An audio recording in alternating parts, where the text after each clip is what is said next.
Jaya Radha Madhava Kunja Bihari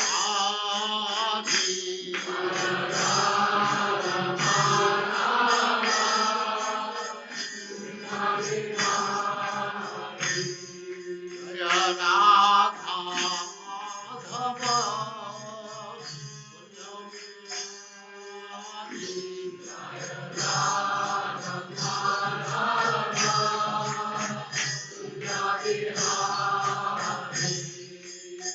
Gopi Jana Vallabha Girivaradhari Gopi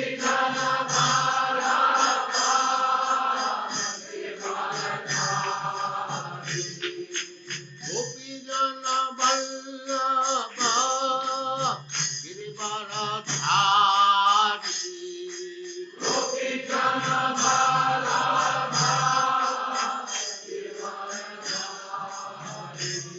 Jaya Radha Madhava Kunja Bihari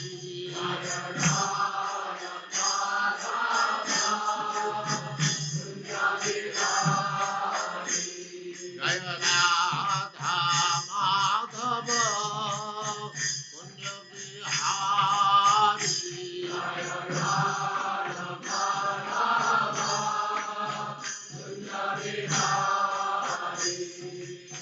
Gopi Jana Vallabha Girivaradhari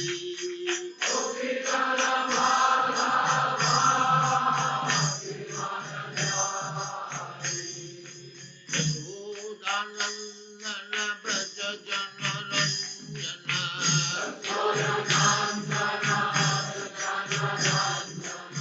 Yashodanandana Braja Jana Ranjana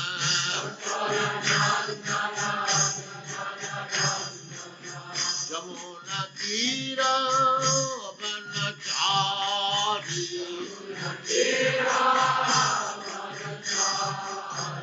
Jamuna Tira Vanachari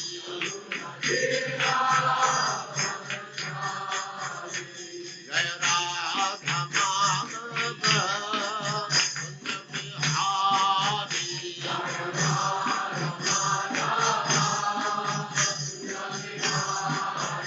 Jaya Radha Madhava Kunja Bihari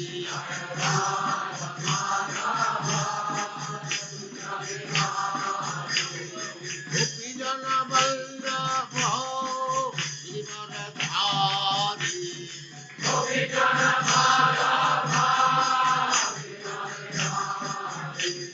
Gopi Jana Vallabha Girivaradhari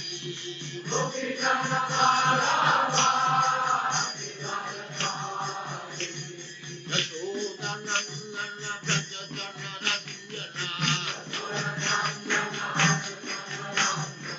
Yashodanandana Braja Jana Ranjana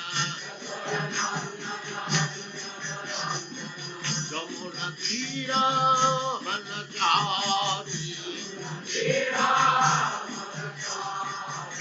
Jaya Radha Madhava Kunja Bihari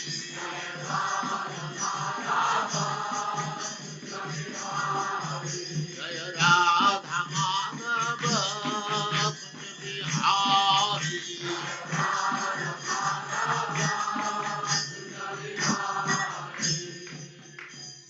Jaya Usma Parang Saparitāja Hare Krishna, Hare Krishna, Krishna Krishna, Hare Hare, Hare Rama, Hare Rama, Rama Rama, Hare Hare.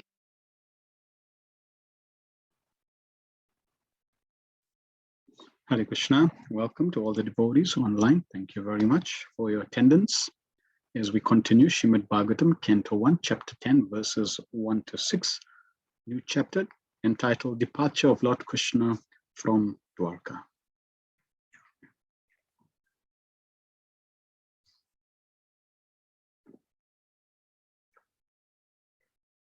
for Dwarka.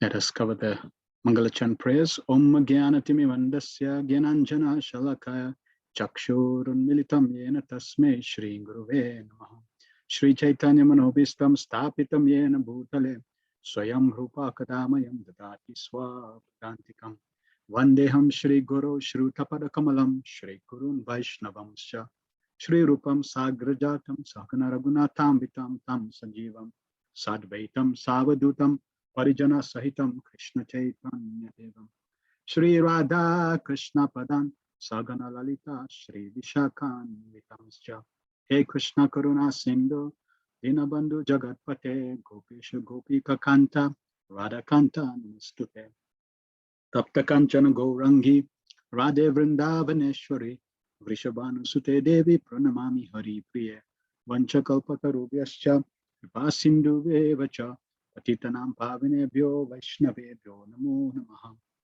Jai Shri Krishna Chaitanya Prabhu Nityananda Shri Advaita Gadadhar Shivasti Gaura Bhaktavinda Hare Krishna Krishna Krishna Hare Hare Hare Rama Rama Rama Hare Hare Sarva Shastra Vayusha Sarva Vaireka Satpala Sarva Siddhanta Ratnadya Sarva Lokaitrit Prada Sarva Bhagavata Prana Srimad Bhagavato Prabhu Kali Dvando Didaditya Shri Krishna Parivartita O Srimad Bhagavatam, O nectar churn from the ocean of all Vedic scriptures, O most prominent transcendental fruit of all the Vedas, O you are enriched with the jewels of all spiritual philosophical conclusions, O you grant spiritual vision to all the people of the world, O life breath of the Vaishnava devotees, O Lord, you are the sun which has arisen to dispel the darkness of Kali Yuga.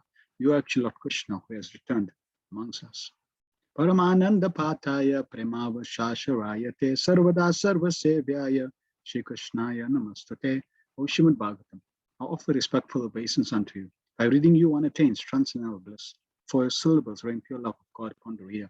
You always to be served by everyone, for you are incarnation of Lord Krishna. Madhekabandhu Mat Sangye Mad Guru Mad Mahadana Man Nishtaraka Mad Bhagya Manananda Namastute. O Srimad Bhagavatam, O my only friend, O my companion, O my teacher, O my great wealth, O my deliverer, O my good fortune, O my bliss, I offer my respectful obeisances unto you. Asadu Sadu Tadahin, Atini Chocha Taraka, Anamun Chakada Chinmam Premna Rikatya Spura, O Srimad Bhagavatam, give us saintliness to dance sake, after the very fallen. Please do not ever leave me. Please become manifest, Mahatma Trod, accompanying pure love of Krishna. Hare Krishna, Krishna Krishna, Hare Hare, Hare Rama, Rama Rama, Hare Hare. Om Namo Bhagavate Vasudevaya, Janmadhyasya Itonvayaditarata Charte Swabhigna Swara, Tene Brahma Hidaya Kadadikavaye Muyanti Yatsuraya, Tejo Vari Mridam Yatha Vinimayo Yatrati Sargom Risha, Damna Svena Sadani Rastakwakam Satyam Param Dhimahi. O my Lord Shri Krishna, Son of Vasudeva, O pervading personality of Godhead, I offer my respectful obeisance unto you. I meditate upon Lord Shri Krishna because he is the absolute truth and the primal cause of all causes of creation, sustenance, and destruction of the manifested universes. He is directly and indirectly conscious of all manifestations, and he is independent because there is no other cause beyond him. It is he only who first imparted the Vedic knowledge unto the heart of Brahma, the original loving being. By him, even the great sages and demigods are placed into illusion, as one is bewildered by the illusory representation of water seen in fire, or land seen on water. Only because of him do the material universes, temporarily manifested by the reactions of the three modes of nature, appear factual, although they are unreal. I therefore meditate upon him, Lord Shri Krishna, who is eternally existent in a transcendental abode, which is forever free from illusory representation of the material world. I meditate upon him, for he is the absolute truth. Prayanalpaisha Sabya Kalavasmin Yuge Jana Manda Sumandayo Bhagya Padrita. O learned one in this iron age of Kali, many but short lives, they are quarrelsome, lazy, misguided, unlucky, and above all, always disturbed. Narayan Namaskritya Narachevam Narotamam Devim Saraswatim Vyasam Tato Jayamudirayat. Before reciting the Srimad Bhagavatam, which is the very means of conquest, one should offer respectful obeisance unto the personality of Godhead Narayan, unto Narayan Rishi, the supermost human being, unto Mother Saraswati, the goddess of learning, and unto Srila Vyasadeva, the author. Savapum Soparodharmo Yato Bhaktira Dokshaja Ahitika Pratyata Yatma Suprasidati. The supreme occupation dharma for all humanity is that by which men can attain loving devotional service unto the transcendental Lord. Such devotional service must be unmotivated and uninterrupted to really satisfy the self. Vasudeva Bhagavati Bhakti Yoga Prayojita Janayatya Suvairagyam Jnanam Chayad Ahitukam. By rendering devotional service under the personality of Godhead Shri Krishna, one immediately acquires causes, knowledge, and detachment from the world. Vedanti tattva vidas tattvam yat gnanam advayam brahmeti paramatmeti bhagavaniti sabhyate. Learned transcendentalists who know the absolute truth call this non-dual substance Brahman Paramatma Bhagavan. Shri Shri Shosha Dhanasya Vasudeva Katati Syan Mahat Sevaya Vipra Punya Tirtha Nishevanat. O twice born sages, by serving those devotees who are completely freed from all vice, great service is done. By such service, one gains affinity for hearing the messages of Vasudeva.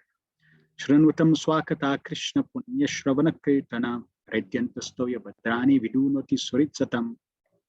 Shri Krishna, the personality of Godhead, who is Paramatma, super soul in everyone's heart and a benefactor, truthful devotee, cleanses desire for material enjoyment from the heart of the devotee who has developed the urge to hear his messages, which are in themselves virtues when properly heard and chanted.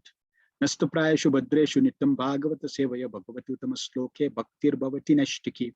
By regular attendance in the classes in the Bhagavatam and by rendering of service to the pure devotees, all that is troublesome to the heart is almost completely destroyed, and loving service unto the personality of Godhead, who is praised with transcendental songs, is established as an irrevocable fact. Om Namo Bhagavate Vasudevaya, Om Namo Bhagavate Vasudevaya, Om Namo Bhagavate Vasudevaya. We are continuing Srimad Bhagavatam based on the teaching of Divine Grace, A.C. Bhaktivedanta Swami Srila Prabhupada, the founder Acharya of the International Society for Krishna Consciousness. Hare Krishna, welcome again.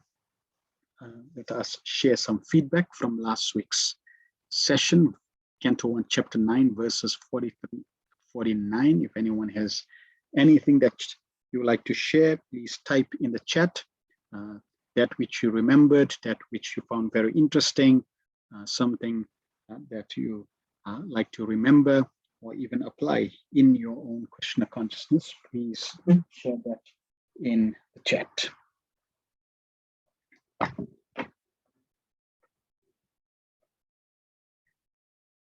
Hemavati Radhika says, Bhishma Dev waited for the sun to be in the right place and at the right time to leave his body. And we have every day the right time and the opportunity to chant our rounds, to practice so we can also achieve perfection. We must focus on hearing and chanting alone. No thoughts of the day or what we will do today. Yes. And Bhishma Dev had one opportunity to absorb, to focus, and perfect his life.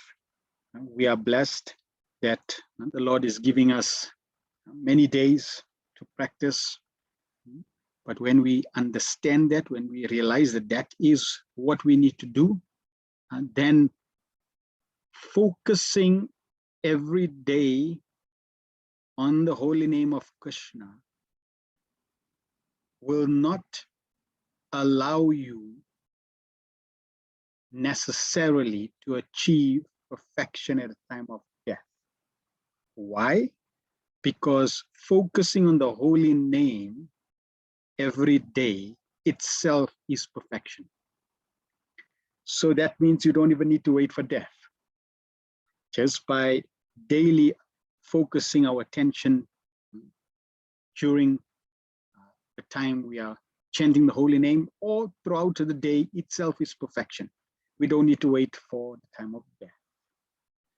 But yes, that was a wonderful lesson that Bhishma Dev has taught us. Madhachana Siddhi says, our mind should be trained to be focused and be absorbed only on the Supreme Personality of Godhead, specifically when chanting and hearing. Yes, same point, emphasizing this practice. We have to.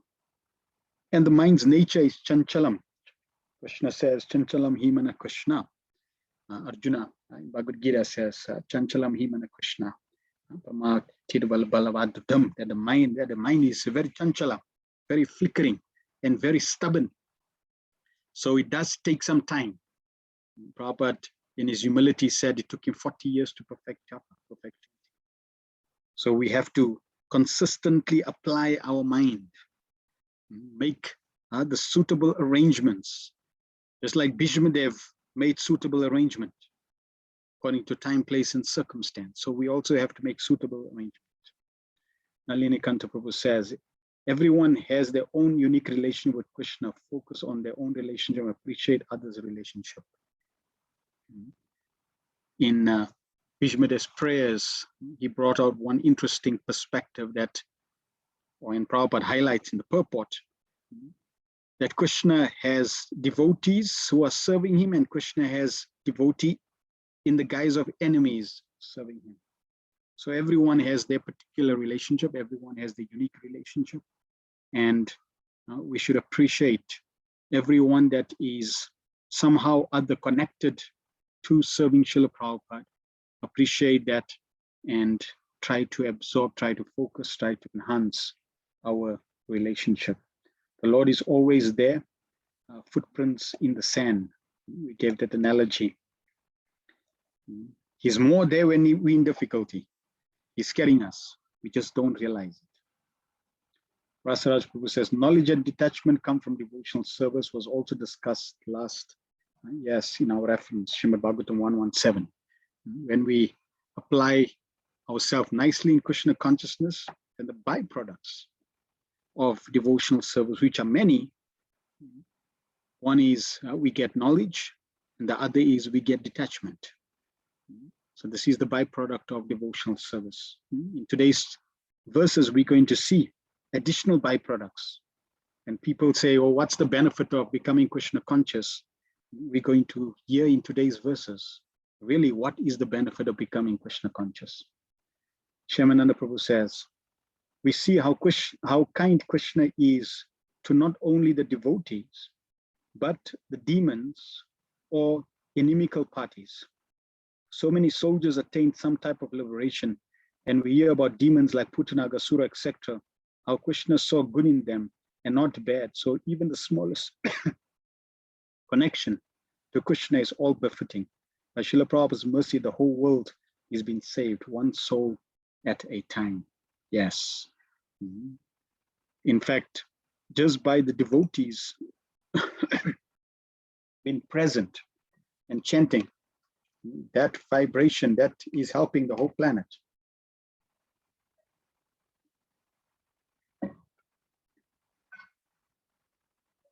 Every act of devotional service benefits the whole planet, the whole universe, all the living entities.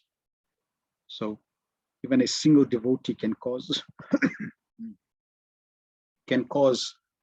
great auspiciousness for all the souls. Hemavati Vadika says, does not matter what role you play, do it dutifully following Srila Prabhupada's instructions to please Hari Guru Vaishnava Bhagavata Gita. Yes. The example is given of Hanuman and the spider, or Hanuman and the squirrel. They all were serving Lord Ram. Even the squirrel, even the spider was trying to, in its own little limited capacity, even though it's throwing grains of sand into the ocean to build a bridge, Lord Ram took that grains of sand equivalent to Hanuman's big boulders and mountains. So it's really not a question of what we're doing. It's really a question of doing with the right intention of pleasing the Lord and his devotees. That's more important than the act of trying to achieve something great minus the quality or the tendency to please. Thank you very much for everyone's feedback. Let us proceed. So we are now covering chapter 10, Departure of Lord Krishna for Dwarka.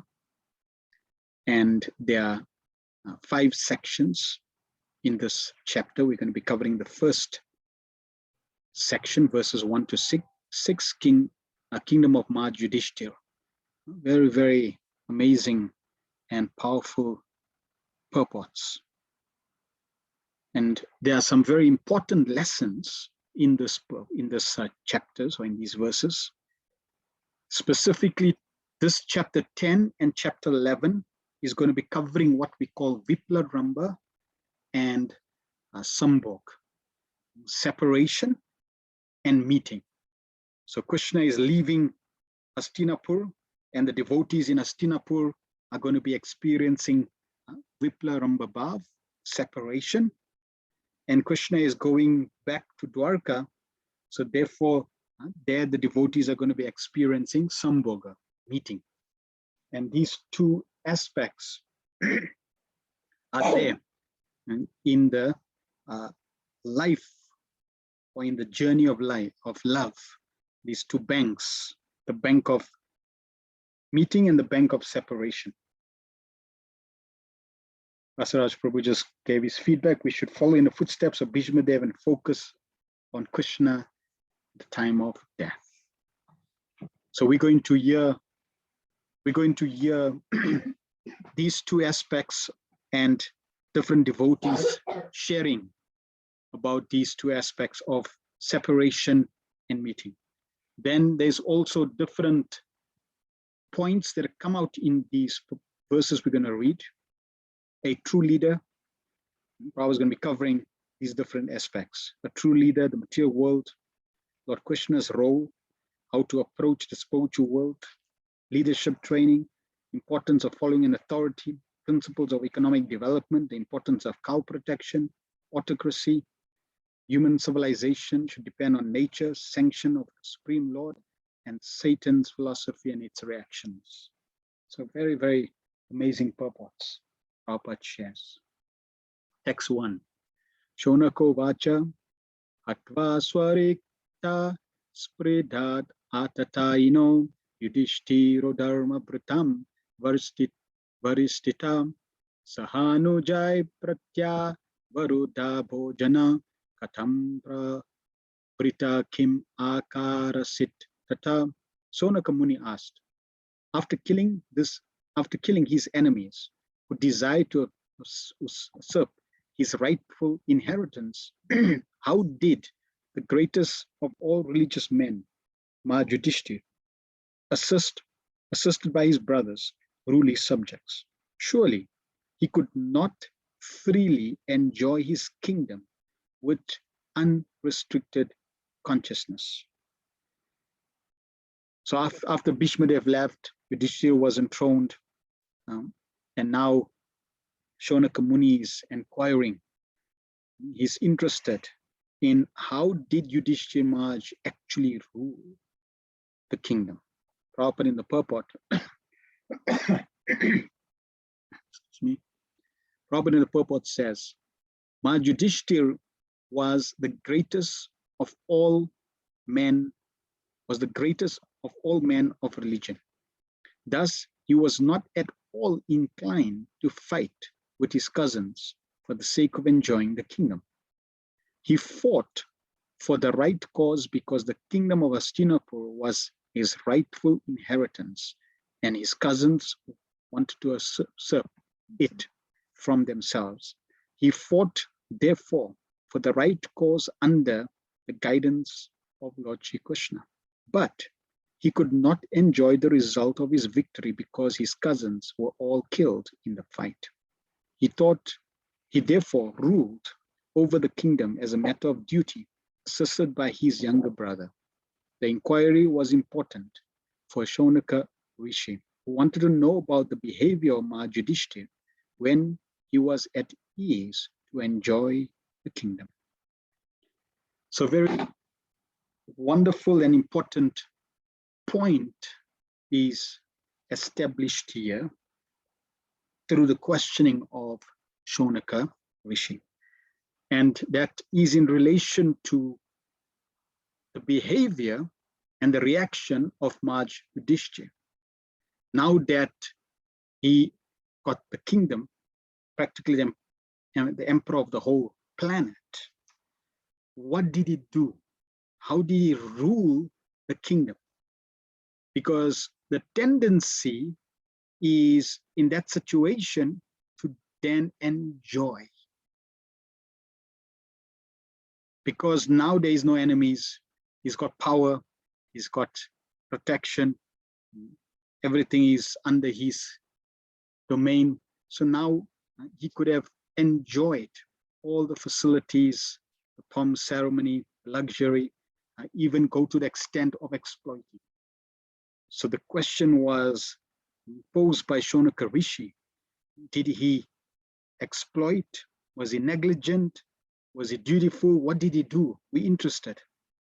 So that is a very, very important question. Yudhishthira Maharaj, we know, was very, very dutiful, and we're going to be hearing in the next few verses how dutiful, and the result of that dutiful rule was that his kingdom was self-sufficient in so many aspects. But what caused that? What allowed him to stay fixed in his Krishna consciousness, in his duty?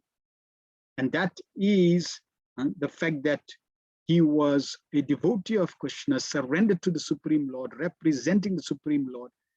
And that consistency of Krishna consciousness, that solid foundation of Krishna consciousness, is what allowed him to dutifully serve without exploiting the resources.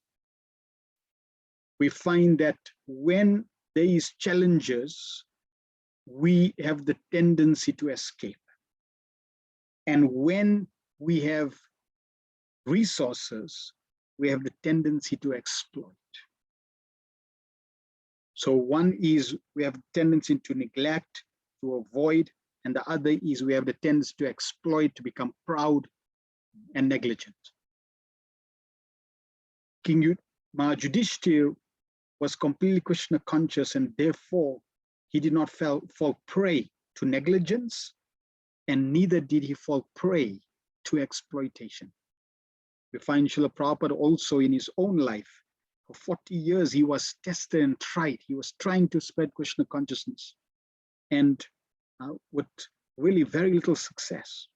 But Prabhupada never became despondent. Prabhupada never retracted. Prabhupada never neglected this service that he was given to spread Krishna consciousness.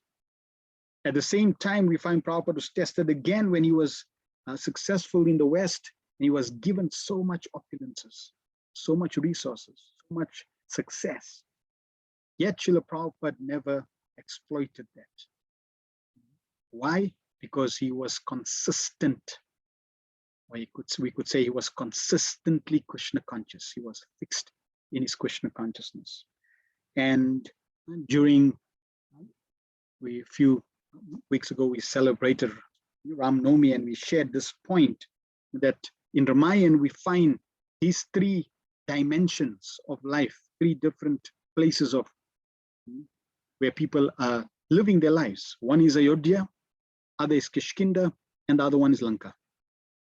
And in Ayodhya, people have the Krishna conscious culture, Sanskriti. They're completely absorbed and focused. In Kishkinda, there is Pravriti. And in Lanka is Vrikriti. So in Ayodhya, there is Krishna conscious culture.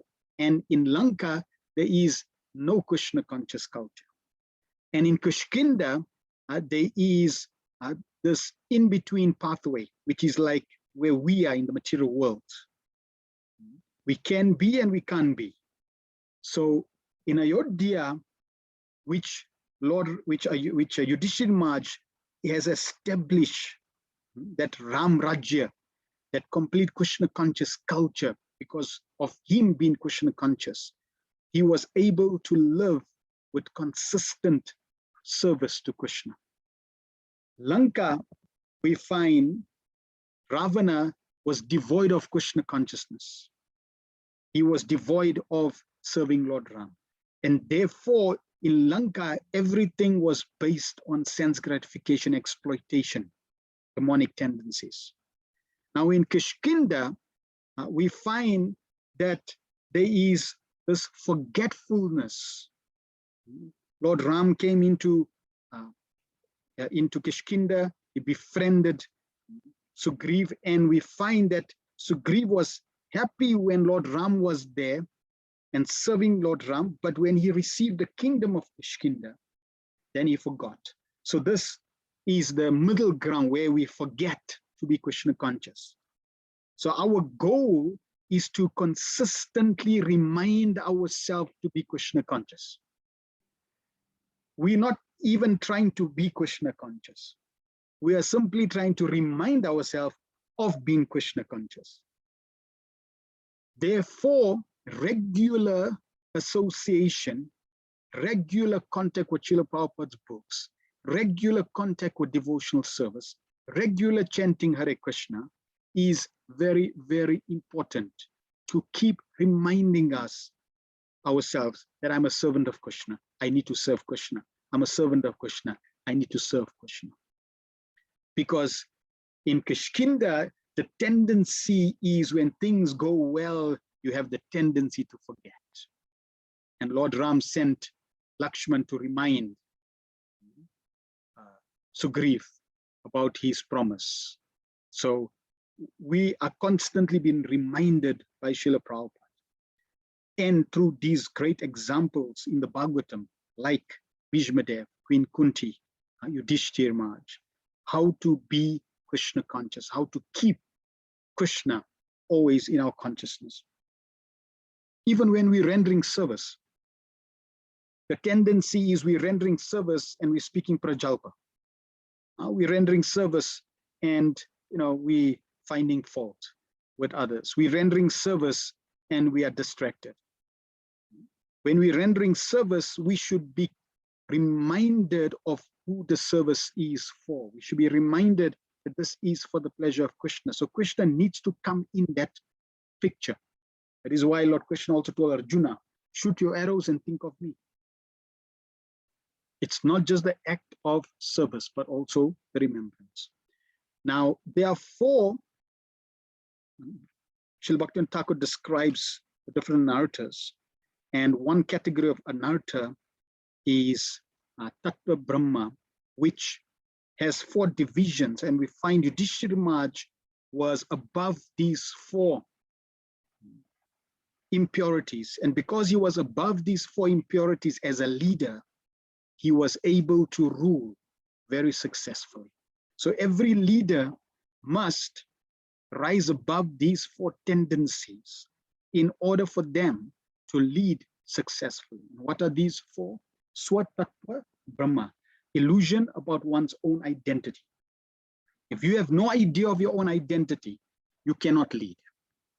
Then Paratattva Brahma, illusion about the Supreme Personality of God. If you don't know the identity of the Supreme Personality of Godhead, Krishna, then also you are disqualified as a leader. Sadhya Sadhana Brahma, illusion about the process of sadhana and Brahma Bhakti. That means the practice and the goal. If you don't know what is the proper practice and what is the destination, what is the ultimate goal, you are not a true leader.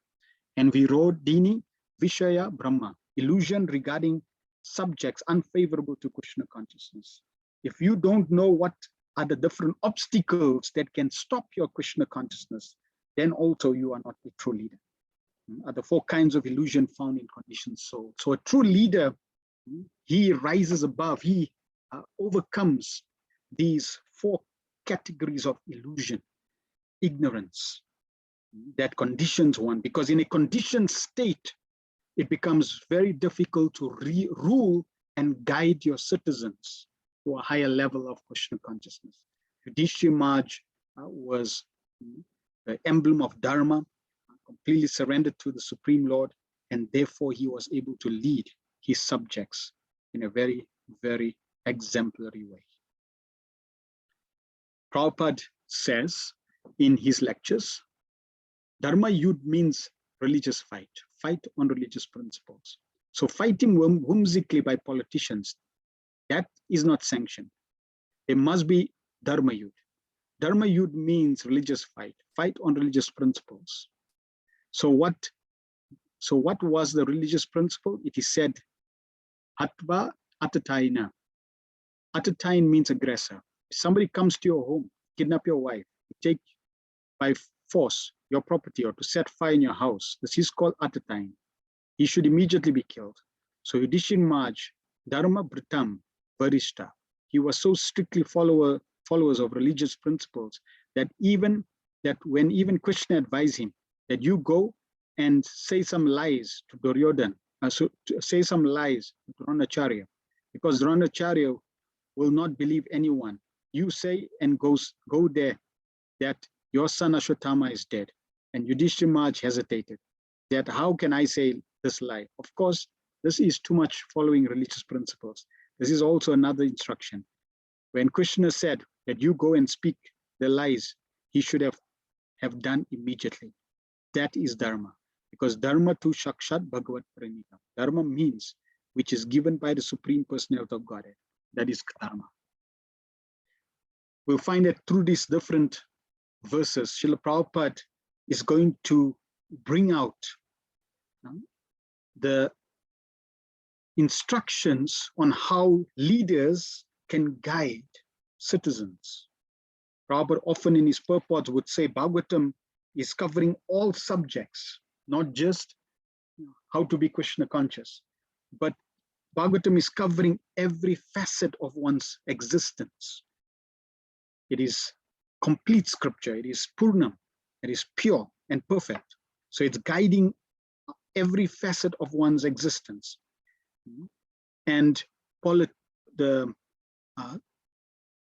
the aspect of governance, of ruling citizens, how to guide them, etc., is also discussed. And especially in these verses that we're going to be covering today, we will hear about these specific principles.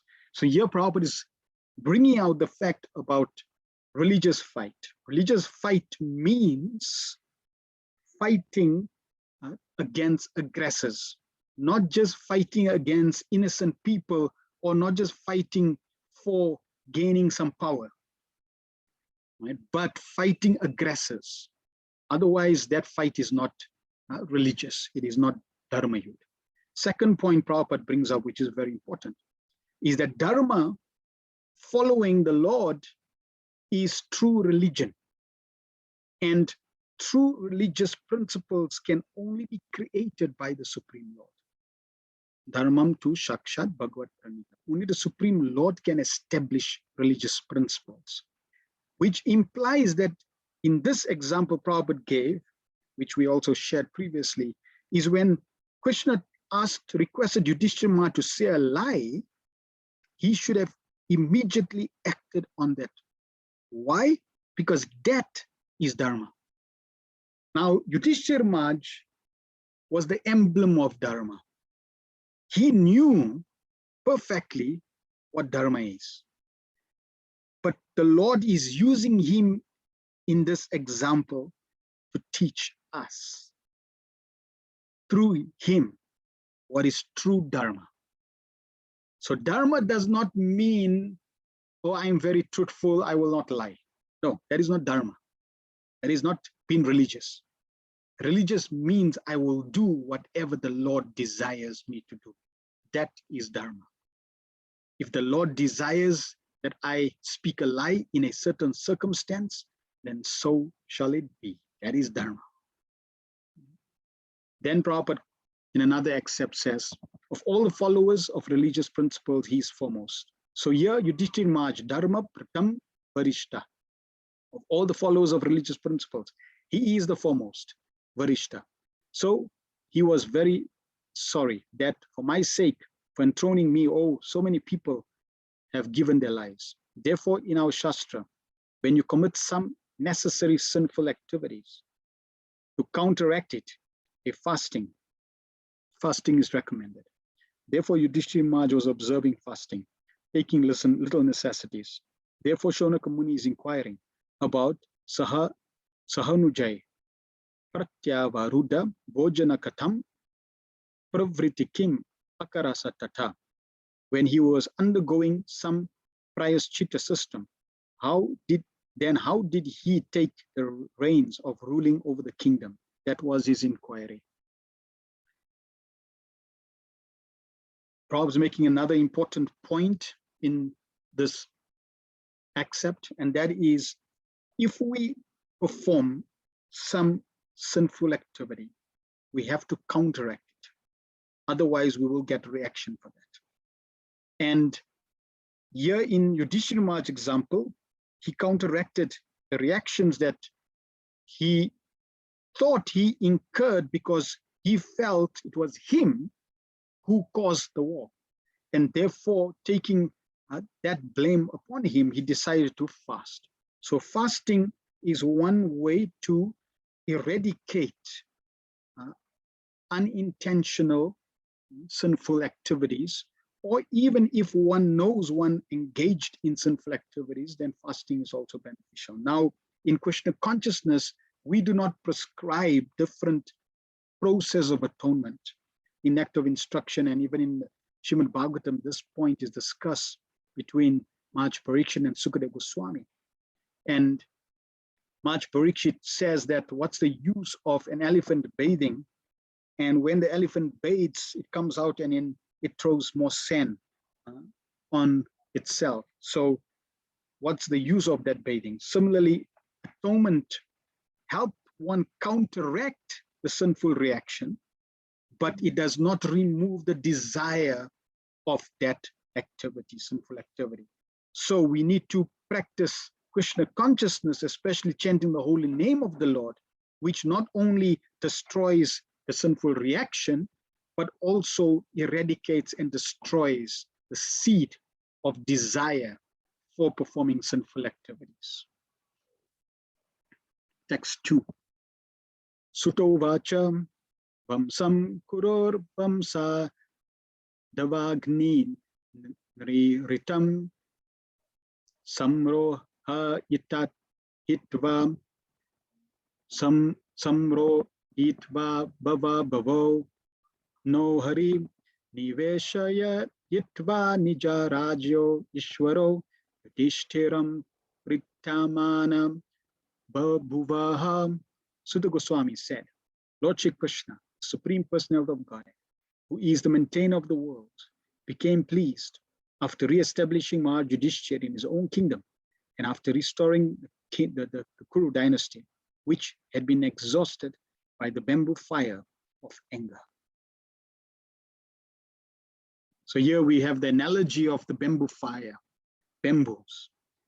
The material world looks and appears like the bamboo, different beautiful green bamboos that is there. And it looks very, very attractive and very, very beautiful. But unfortunately, this is not how the material world is described. It's described as bamboo on fire. So the reality of the material world is really that it's samsara dava nalalita loka. It's a forest fire. Prabhupada in the purport says, this world is compared to a forest fire caused by cohesion of bamboo bushes. Such a forest fire takes place automatically, for bamboo cohesion occurs without external cause. Similarly, in the material world, the wrath of people who want to lord it over material nature interacts, and the fire of war takes place, exhausting unwanted population. Very, very amazing point by Srila Prabhupada. Wars, conflicts happen naturally in the material world. Just like bamboos, by nature's arrangement, rub against each other and causes fire. It's not any other external force. It's not like somebody's coming and lighting a bushfire. But by friction, nature's arrangement, there is forest fire.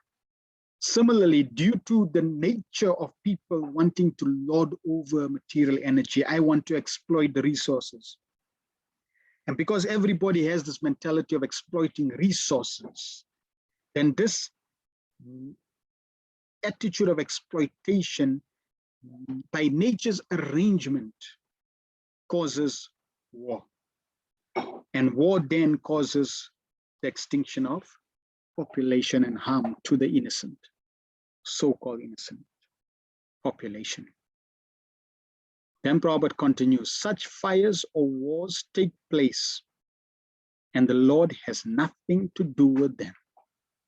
So it's Not like the Lord is making these arrangements and trying to punish people. No.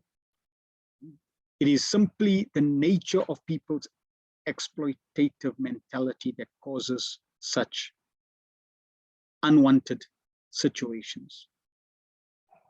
Now, if we analyze, if we are to survey everyone in this world, we will find that if we are to ask people, do you love wars? And especially those that have gone through the situation of being in a battlefield, being in a war zone. Just like right now, if you are to ask people in Ukraine, do you love a war? Now, yes, there are those who are nationalists, those who are, they love their country and they'll say, yes, we'll fight for our country. But the general mass of people, most people would not want a war. It's very unsettling. It's insecure. It destroys and disturbs one's consciousness in so many ways. It destroys resources. So it's very, very unfortunate. But even though people do not want wars, in the material world, there will be wars. If we just look at Srimad Bhagavatam and the history of Vaishnav culture, right from Satya Yuga, we can start recollecting all the wars that have transpired. In Satya Yuga, the Lord himself personally was involved with Hiranyakashipu, then Ravana, then Kamsa. And now Prabhupada says, all demons that are like miniatures of these previous demonic personalities. So war has always been there, and it will always be there. Why? Because we are living in a world where people have the tendency to exploit the resources of material nature. So what is the solution? The solution is go to that place where people do not exploit the resources of nature, but they offer all resources, including themselves, their mind, body, and words, ultimately themselves, to the Supreme Personality of Godhead. Prabhupada then continues. Such fires or wars takes place and the Lord has nothing to do with them, but because he wants to maintain the creation, he desires the mass of people to follow the right path of self-realization, which enables the living beings to enter the kingdom of God. The Lord wants the suffering human beings to come back home, back to Godhead, come back home, back to him, and cease to suffer the threefold material pangs. So Prabhupada is not saying, be Krishna conscious and there'll be no war. You can be Krishna conscious and there can still be war.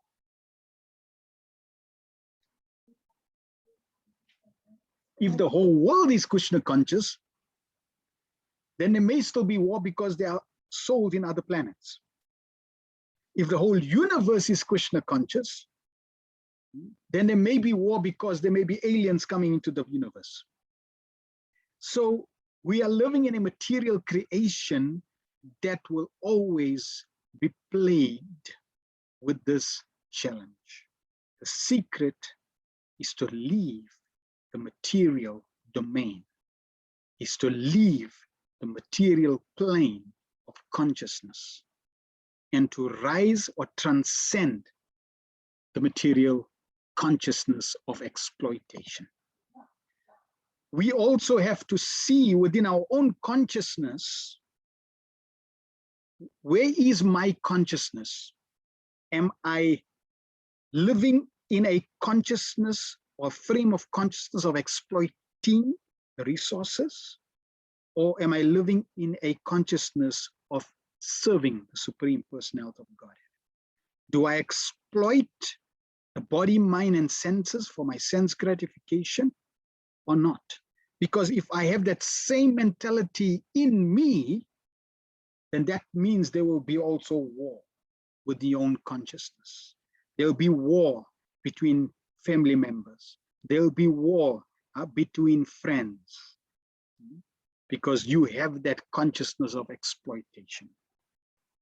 So on a micro level and a macro level, this principle of exploiting, which causes friction, which then causes fire, of, in this case, war, is unwanted. The whole plan of creation is made in that way. And one who does not come to his senses suffers in the material world by pangs inflicted by the illusory energy of the Lord. The Lord therefore wants his bona fide representative to rule the world. This is Krishna's desire. Why does the Lord want his representative to rule the world? Because we're going to see the impact. Right now, we all have a very clear, we have clear understanding and experience of what it is like to be under the rule of those who are not Krishna conscious. We are currently living in a time period where there are no Krishna conscious rulers. So we know what it's like. It could be worse, but at least we have some experience. As we go through these verses, we will be astounded with the power of a Krishna conscious ruler. And therefore, Krishna desires such a bona fide representative to rule the world. So if we want to vote, this should be on the tick box. Pure representative of Krishna. Tick. That's where you need to put your vote. That's where you need to cast your vote. If you cast your vote anywhere else, well, then that's where you are casting bamboo fires.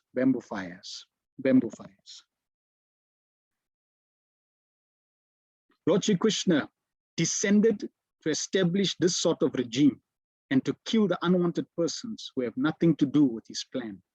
The battle of Kurukshetra was fought according to the plan of the Lord, so that undesirable persons could get out of the world and a peaceful kingdom under his devotee could be established. The Lord was therefore fully satisfied when King Yudhishthira was on the throne and the seedlings of the dynasty of Kuru in the person of Parikshit Maharaj was saved. Now we understand why the whole battlefield of Kurukshetra was there. Before, we would think it's unfair. Arjuna doesn't want to fight and Krishna is telling him to fight. What is this? But if you see the effects, the after effects, now you can appreciate why this war was necessary. Prabhupada in his lecture says, they become devastated, burned into ashes. So here it is stated that Vamsam Kuror Vamsad Vagni Nirtam. When everything was finished, Krishna knows how to kill the demon, setting fire. Just like you, some way or other, if there is fire in the forest, automatically so many trees, so many animals, so many other things, they become devastated, burnt you into ashes. So Krishna, by the policy of Krishna, all the demons were brought together in the battlefield of Kurukshetra and set them. The fire was set, fighting, and they died. So Krishna can use this same principle of war for the betterment of the population, for the betterment of the planet. There is my real representative and he will work nicely. So Bhava Bhavana, Krishna. This world is created by Krishna and he wants to see it is properly maintained. And who will maintain? His own representative, not the demons. Therefore, king is supposed to be a representative of Krishna. He will maintain the whole world properly. A Vaishnava, he knows how to utilize everything for Krishna. The aim of this creation is giving these conditioned souls another chance for liberation. That is the purpose. When he saw how Maharaj Yudhishthira is situated on the throne for the control of the world, he, Pritamana Babuva, he became satisfied. There is my real representative, and he will work nicely. It was a very nice point. Only a Vaishnav knows how to utilize everything in the service of Krishna. That means if we becoming more Krishna conscious as aspiring Vaishnavas, we will also begin to utilize everything more and more for Krishna service. We're going from non-devotee to aspiring Vaishnav to becoming a Vaishnav. Therefore, we'll go from total exploitation to exploiting very, very little to no exploitation. This is the transition. Text 3. Nisamya vishmuktam atachutoktam pravrita vignana viduta vibramam shashashagam indri iva jittashraya paridyum pantam anujanu vartita. Yudhishthir, after being enlightened by what was spoken by Bhishmadev and Lord Shri Krishna, the infallible, engaged himself in the matters of perfect knowledge because all his misgivings were eradicated. Thus, he ruled over earth and seas and was followed by his younger brothers. Purport.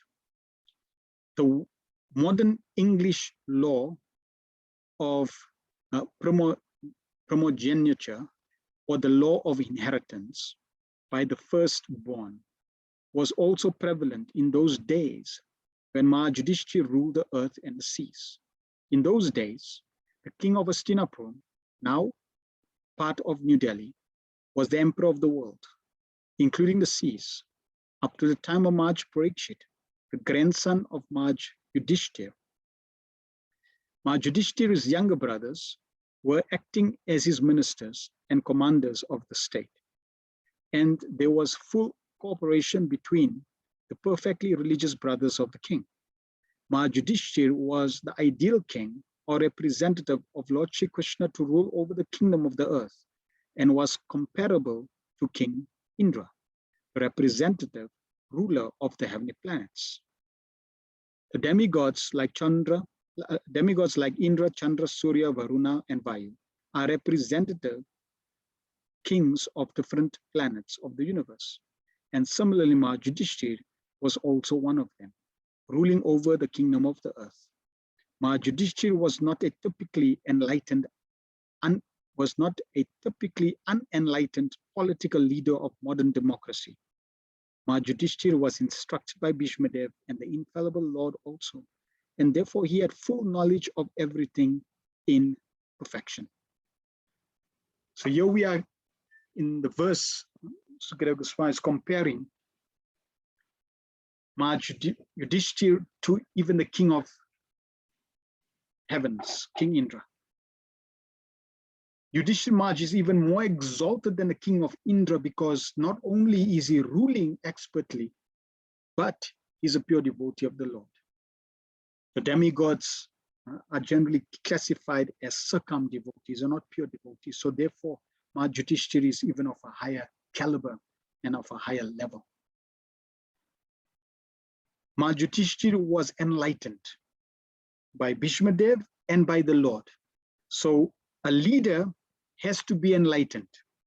A leader has to know the truth. The modern elected executive head of a state is just like a puppet because he has no power, no kingly power. Even if he is enlightened like Maharaj Yudhishthira, he cannot do anything out of his own good will due to his constitutional position. Therefore, there are so many states over the earth quarreling because of ideological differences or other selfish motives. But a king like Maharaj Yudhishthira had no ideology of his own.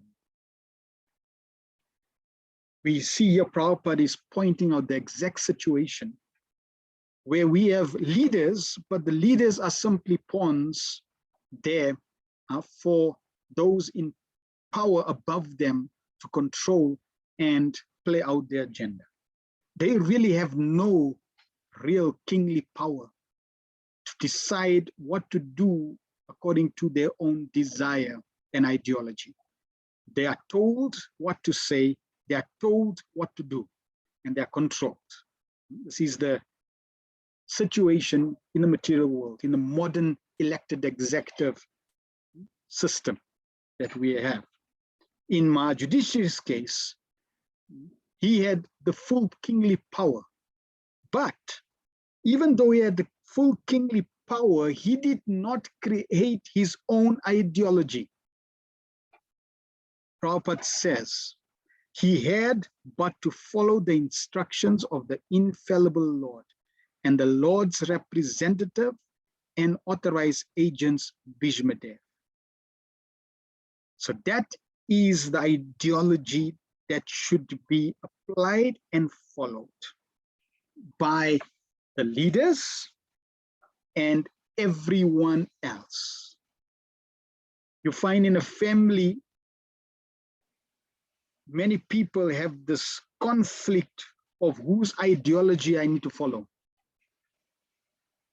And especially if, let's say one party is Krishna, the other party is not, then both feel the right to claim that I need my ideology to be followed.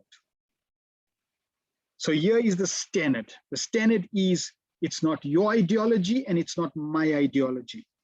There is only one ideology, and that is of the infallible Lord. Only the Supreme Lord lays down the ideology of what should be followed by everyone, whether you a citizen or whether you the king or the leader. You have to follow the Supreme Personality of Godhead.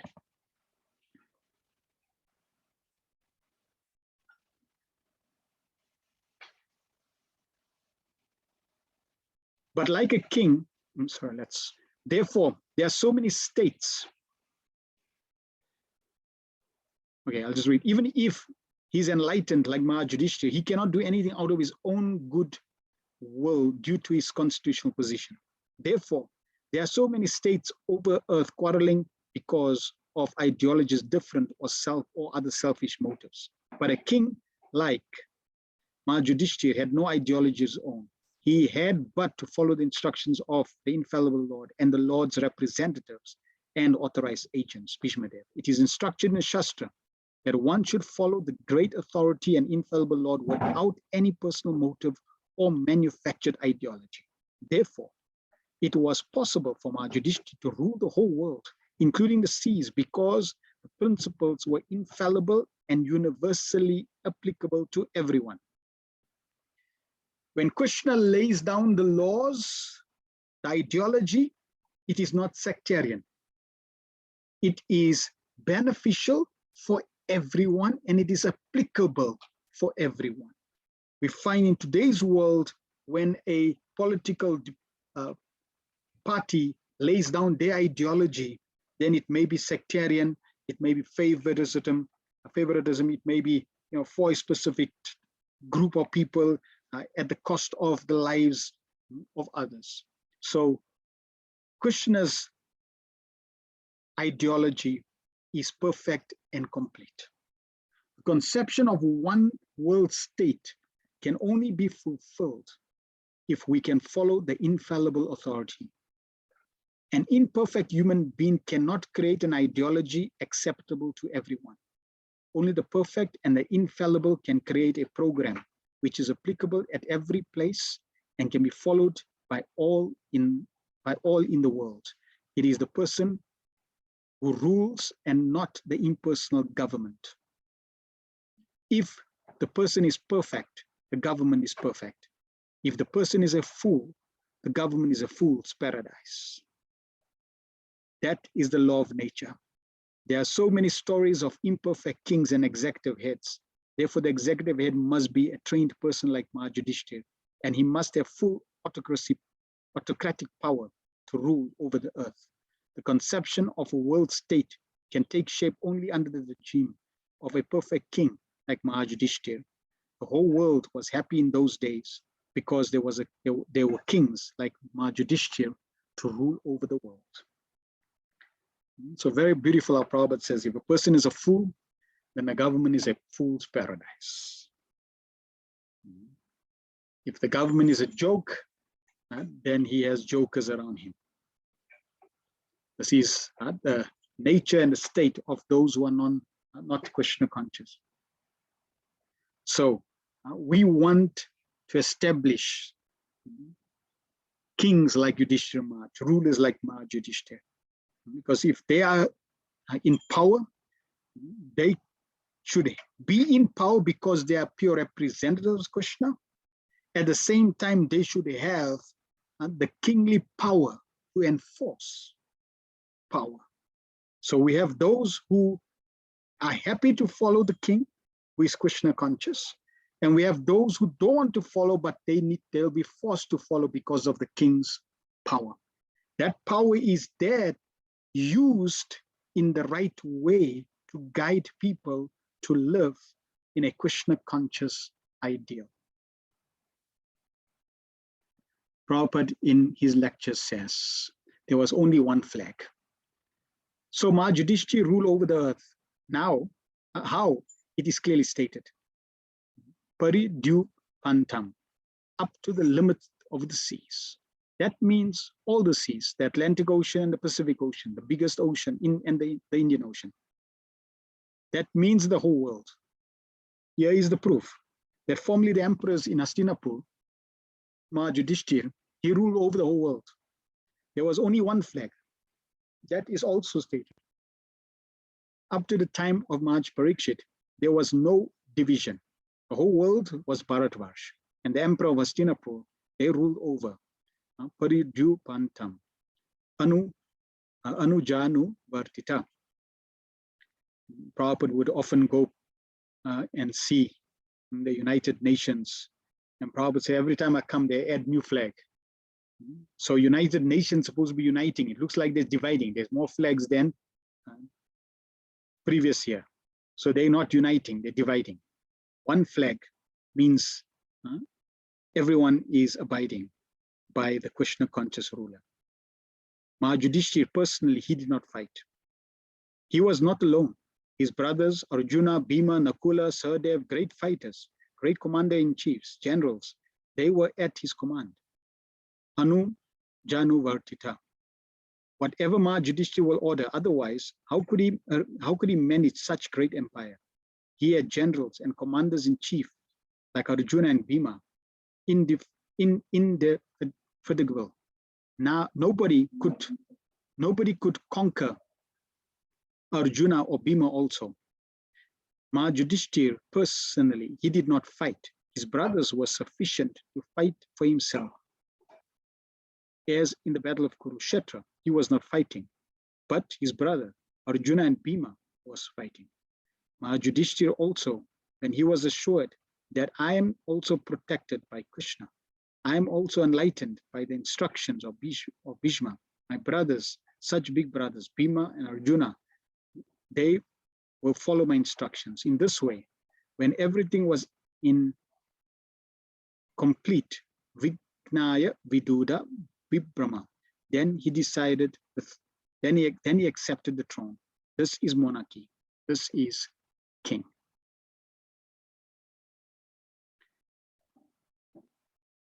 Text 4. Kamam Vavarsha Parjanyam Sarvakama Dugamani Shishuchu Smavrajan Gava Paya Sodash Vatir Muda. During the reign of Maharaj Yudhishthira, the clouds showered all the water that people needed, and the earth produced all the necessities of men in profusion due to its fatty milk bags and cheerful attitude.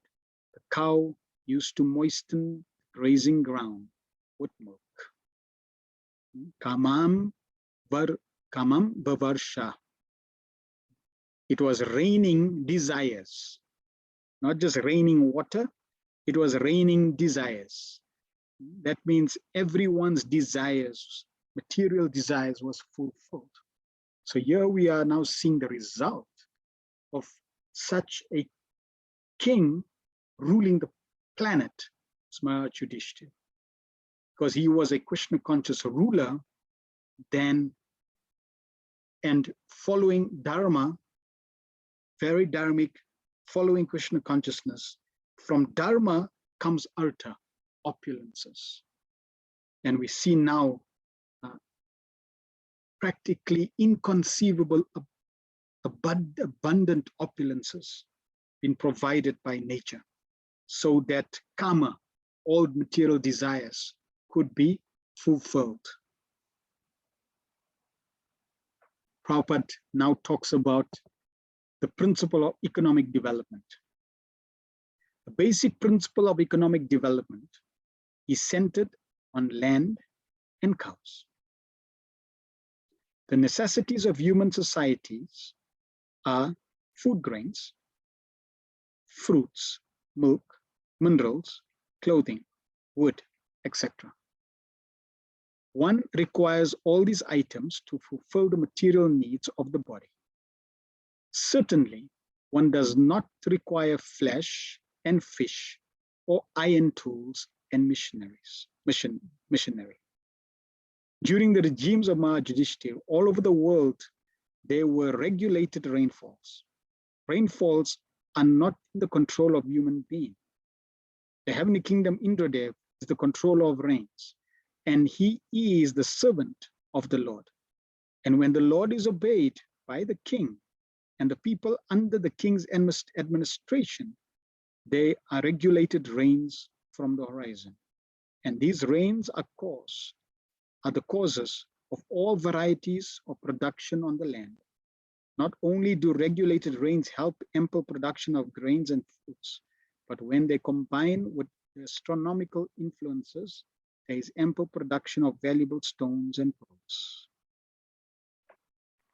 So this is the science of economic development.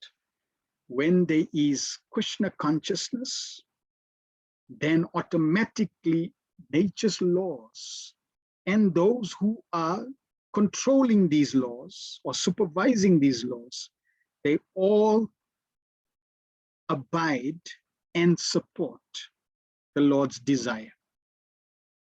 Maharaj Yudhishthira was enthroned by Krishna because he was Krishna conscious and dharmic, follower of religious principles. He practiced Krishna consciousness and his citizens followed him in that same direction. In this way, nature automatically supported Maharaj Yudhishthira.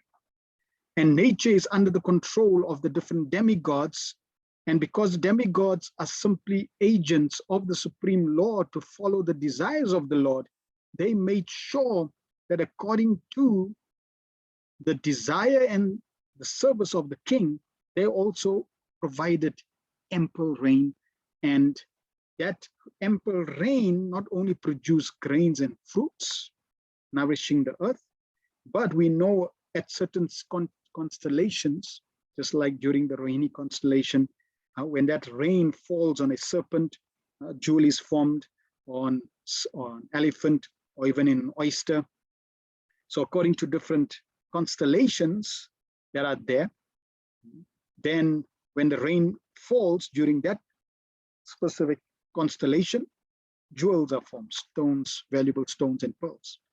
So in this way, ample supply of food grains, fruits, minerals are all provided by nature's arrangements. Grains and vegetables are can sumptuously feed a man and animals. And a fatty cow delivers enough milk to supply a man sumptuously with vigor and vitality. If there is enough milk, enough grains, enough fruit, enough cotton, enough silk, and enough jewels, then why do the people need cinemas and houses of prostitution, slaughterhouses, etc.? Very interesting way Prabhupada is writing and revealing the shortcomings of Kali Yuga. That if you got enough milk, enough grains, enough fruit, enough cotton, enough silk, enough jewels, And not just you, everyone. It's not like you had to go dig or excavate. No, it was amply provided. So it was all over. The cows were watering the fields with so much milk that was coming from the other. So it is ample provision of all natural resources. And therefore, there is no need for cinemas, houses of prostitution, slaughterhouses, etc. What is the need of an artificial luxurious life of cinema, cars, radio, flesh, and hotels? Has this civilization produced anything but quarreling individuals and quarreling individually and nationally? Has this civilization enhanced the cause of equality and fraternity by sending thousands of men into a hellish factory and war fields at the whims of a particular man? So Prabhupada is highlighting the shortcomings of this rule of Kali Yuga, exploitation of Kali Yuga, simply by asking these specific pertinent questions. We see that as time progresses, technology is increasing, but people's unhappiness, anxiety, bad health,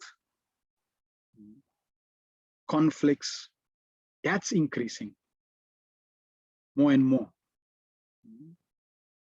There are more hospitals now than before. People are living shorter lives than before. So something's gone wrong. And Prabhupada Nectar Devotion says there's a pinprick in society. It's like sometimes you find if there's something pricking you. You don't know what it is, but you can feel that prick. Either a stone or a small thorn, or if a splinter goes. And it's uncomfortable to walk. So similarly, in society, there's a pinprick. That pinprick is a lack of Krishna consciousness. When there is Krishna consciousness, and this is the situation, even the demigods will be supporting, and nature will be cooperating, and there will be abundance, which implies that there's no lack of resources in creation. There is only the lack of Krishna consciousness which causes exploitation. Importance of cows.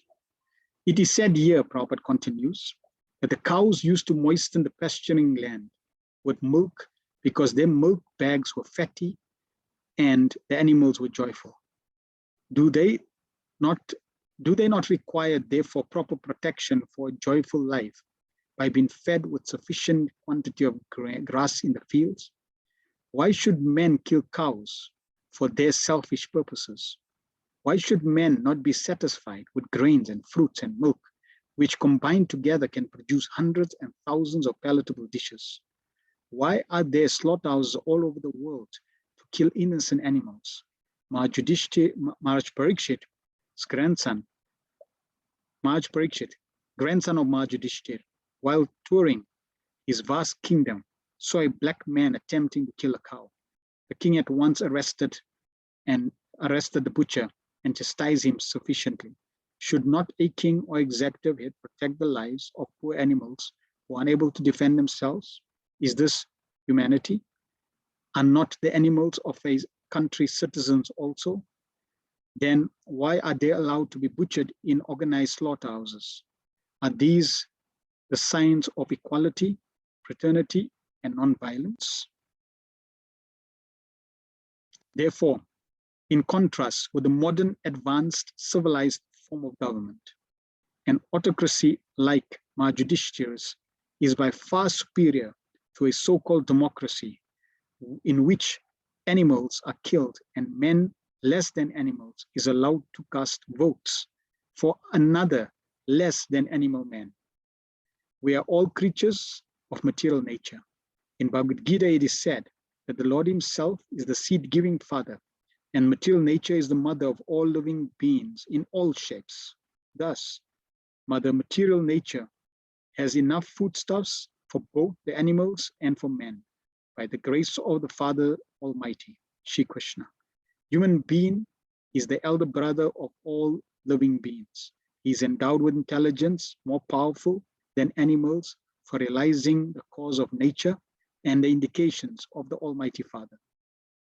Human civilization should depend on the production of material nature without artificially attempting economic development to turn the world into a chaos of artificial greed and power, only for the purpose of artificial luxuries and sense gratification. This is but the life of dogs and hogs. So very, very bold, very, very clear, and very enlightening. If somebody's reading this section of the Bhagavatam, it's like, yes, it's a fact. And this example is 5,000 years ago, so it's not too far-fetched. Yudhishthira was ruling in this way. And Prabhupada would emphasize cow protection and land. This is real economy. We'll touch on this at the end. Prabhupada's sharing how we can be Krishna conscious and how we should live. Prabhupada said, all devotees should have 1 cow and 4 acres of land. And in this way, we can show people really how to live off the land with the cows.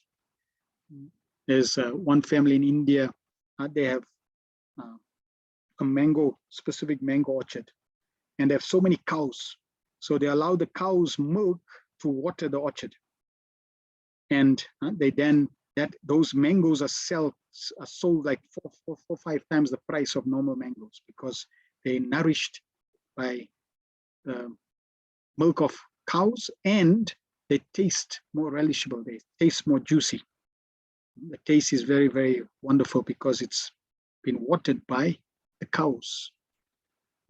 And there's also another project that is run in India under Gopal Krishna Maharaj, and they have in a tract of land, so they have all the cows there, and they don't move the cows. They feed the cows for 1 full year, very nicely looking after them. All the manure, the urine, and milk that comes out from the cows go back into the same place in the land. And then after 1 year, they move them to a new grazing field. And that field where the cows were for the previous year, because of all the urine, the cow urine, the manure, and the cow milk, that land becomes fertilized. So fertile that even if it's barren, it becomes so fertile soil that you can grow anything there. And they now using that as a case study to teach the people in the West that this is how, by nature's arrangement, you can practically transform a barren land into fertile soil to grow. There's specific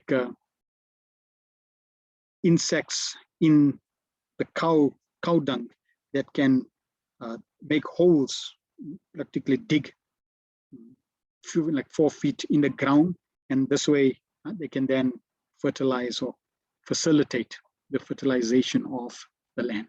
So cows are very, very important in creating abundance and providing nutrition, foodstuffs for us. Prabhupada in his lecture says, the earth can produce profusely if people are honest, God conscious. Kamam means necessities of life. We have got so many things, but how it will be supplied? It is clearly said, Kamam Bhavasha Parjanya. And how Parjanya will be regular? Yagnat Bhavati Parjanya. And if the king is right, if the king is dharmic, proper representative of God, then supply. There is no limit of supply. Take. We have got experience. Sometimes we find in this mango season, profuse mangoes, people cannot eat. People cannot end it by eating. And sometimes there is no mango. Why? The supply is in the hand of Krishna through his agent, material nature, this earth. Earth can produce profusely if people are honest, God conscious. There cannot be any scarcity. Therefore, it is said that Kamam Bhavarsha Parajanya, God gives. Eko yo bhaunam vidati kaman, nitya nityanam chetana chetanam. Katha Upanishad 13. So God, Krishna, fulfills all our desires. If rain falls on the head of a snake, there is joy. So Kamam Parajanya, Kamam Bhavarsha Parajanya. Whatever you get, all the necessities of life will be available if there is sufficient rain. Because after all, the earth produces. This is the system. There is rainfall, proper rainfall, and the earth produces. Not only food grains, also jewels are produced.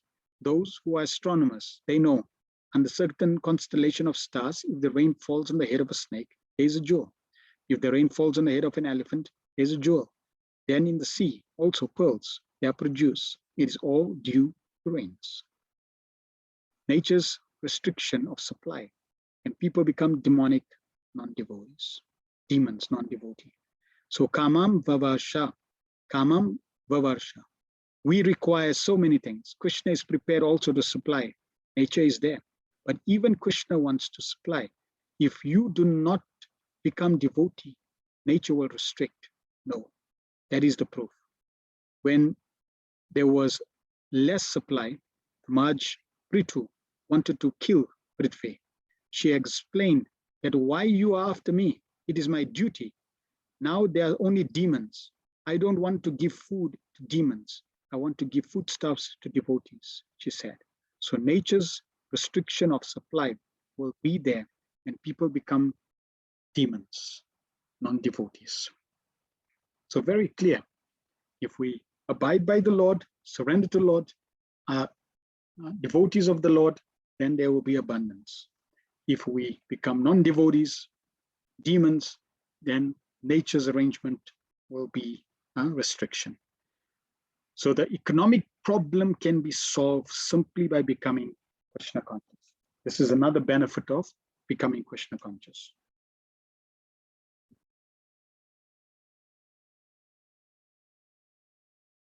Prabhupada continues further in other lectures. I have seen in your country almost all cows are crying. Now, here is a very important word, that Paya Sod Dasvatir Muda. Uddasvatir Muda. They were very jolly because they can understand whether they are going to be killed or not. Because they have got, the animals, they have got sense. I've seen in your country, almost all cows are crying. Because in the beginning, all the calves are taken away and slaughtered in their presence. Perhaps you know. So what is the position of the cow? I've seen when we purchase cows, the calves are already taken away. The cow was crying, regular tears were gliding down. So they can understand that. So if the cows are not happy, if they are always afraid that this rascal will kill us at any moment, then how can they be happy? There was no such thing. Therefore it is said, Muda, happy. And as soon as the cows are happy, you not only get sufficient milk, but the pasturing grounds, I mean to say ground, becomes moist with milk. So much milk supplied. Here it is stated, Pascha Udas Swatir Muda. Yes, that is civilization. There is another description. Formerly Krishna's cows, when they were passing on, the whole road will be moistened with milk. Milk supply was so sufficient. Simply manufacturing butter, milk products, they distributed. Krishna was distributing amongst the monkeys even. Take, monkeys, come on. So by Krishna's grace, if we actually become dharmic, follow Krishna, the milk supply will be so profuse that everyone, even the animals, can take butter and yogurt. That is wanted. That is civilization. Produce sufficient quantity of grains. Let the milk cows supply sufficient quantity of milk. All economic questions solved. This is from Srimad Bhagavatam 110.4, Mayapur, June 1973. If you keep the cows happy, then the cows will supply large quantity of milk. Now, we are hankering after milk. But in those days, during Maharaj Yudhishthira's time, milk was so sufficiently produced that before milking the cows, it supplied milk so sufficiently that, what is it called? Grazing ground, pasturing ground. They become muddy. They become muddy with milk. Now, with the scarcity of grain, the earth also does not become muddy. It becomes dry earth. But in those days, with milk, it was muddy. Just imagine how much milk was. How is it possible? Shishucho sma rajan kavap haya so das vatir muda. The milk bag was so fatty, full with milk. Why? Muda. They were so happy. So if you keep the cows happy, then the cows will supply large quantity of milk. So if we keep cows happy, then everything will be provided. Prabhupada would even measure progress, just like in the Bhaktivedanta manner. Srila Prabhupada would, if there would any challenges, the first question he would ask is, how are they maintaining the cows? If the cows are protected, cows are maintained nicely, then also there would be no challenges.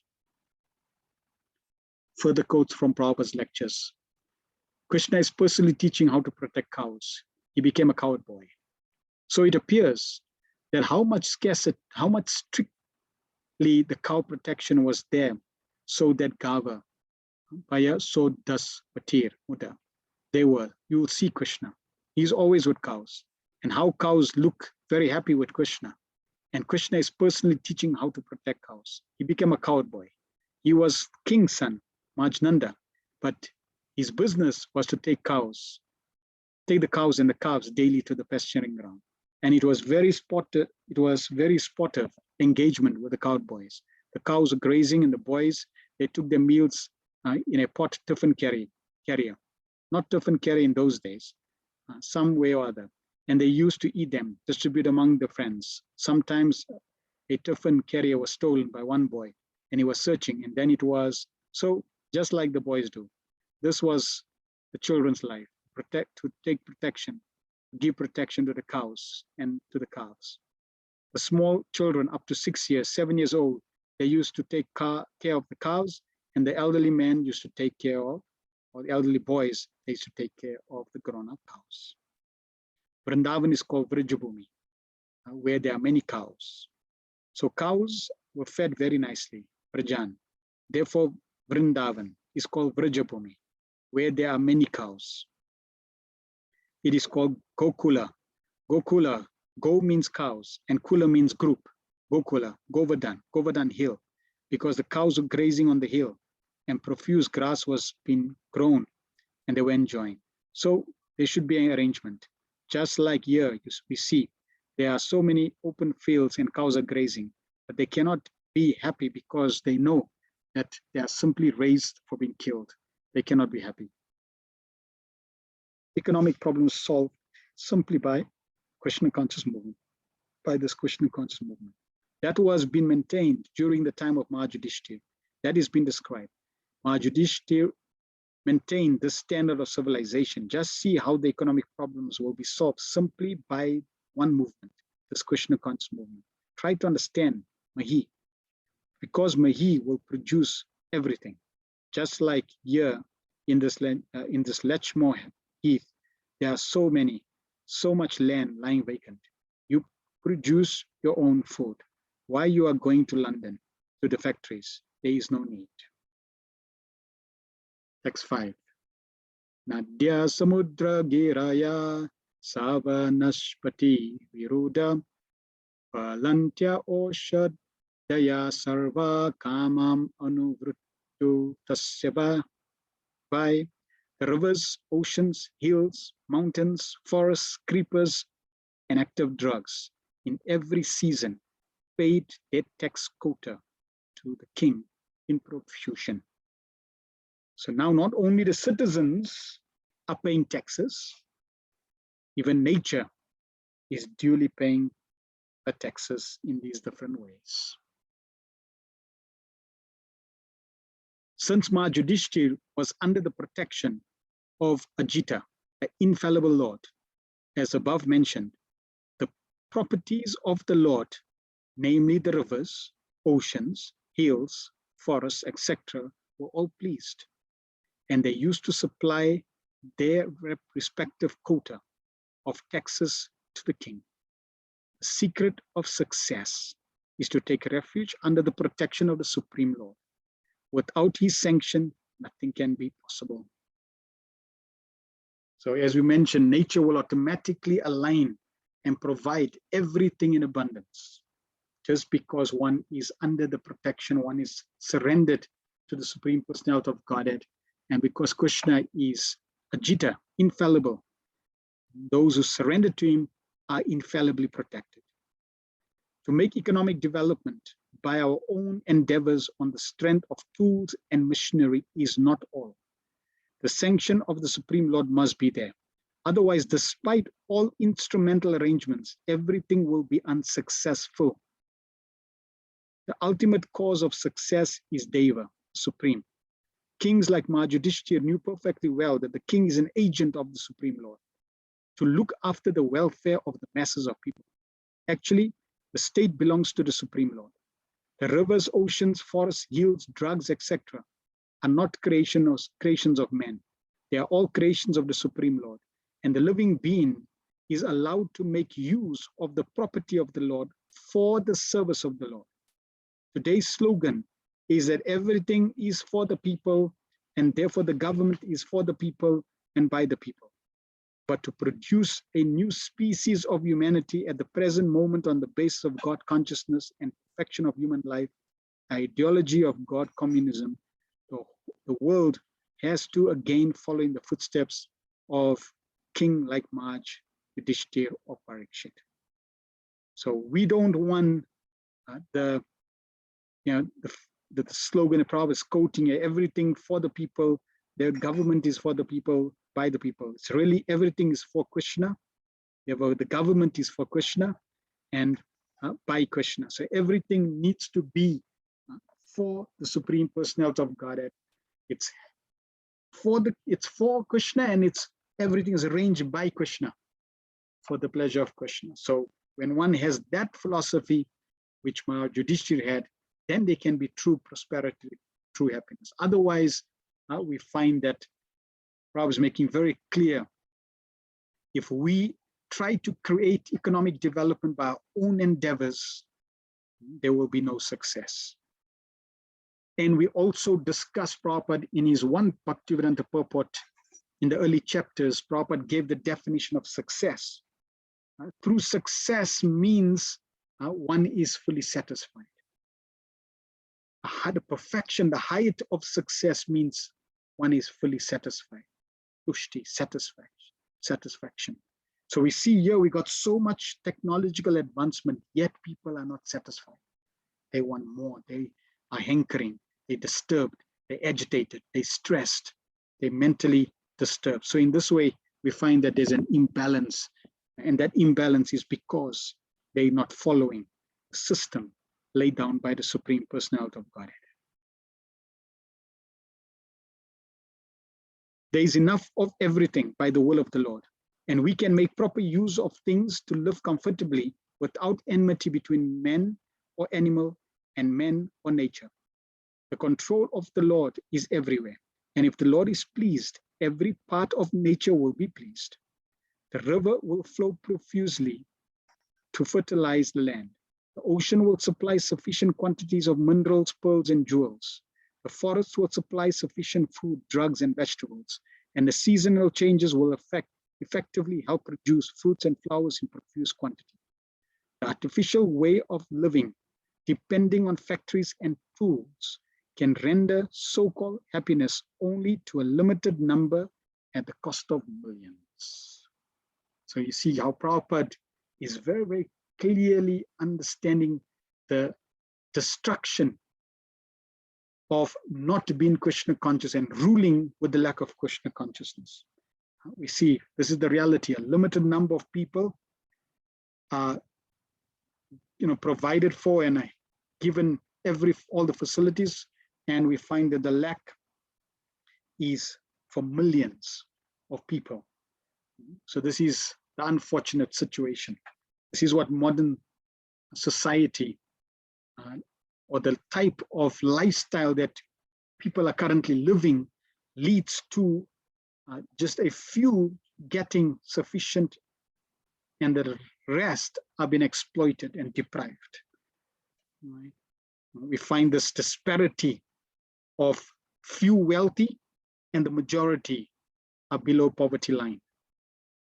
That disparity is caused because of the lack of Krishna conscious government.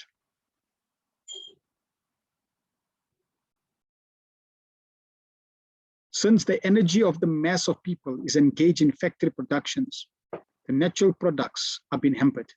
And for this, the mass is unhappy. Without being educated properly, the mass of people are following the footsteps of the vested interest of exploiting natural reserves.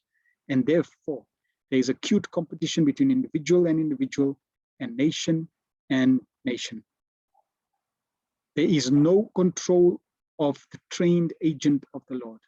We must look into the defects of modern civilization by comparison here, and should follow in the footsteps of our Yudhishthira to cleanse men and wipe out anarchism. So that is Prabhupada's instruction. We need to educate the masses. Naturally, first we need to be educated. We need to understand what Krishna consciousness. We need to live Krishna consciously. Then we need to educate the masses. And then we need to train a leader following the footsteps of Maharaj Yudhishthira. The scriptures are there with abundant guidance and instructions. It's a duty of those devotees of the Lord to imbibe, especially those who have then administrative tendencies. Those who have the Brahminical tendencies should imbibe the Brahminical culture. Those who have the administrative tendencies should imbibe the rule like Maharaj Yudhishthira. Those who have the business acumen should generate wealth to support the administrative and the Brahminical class.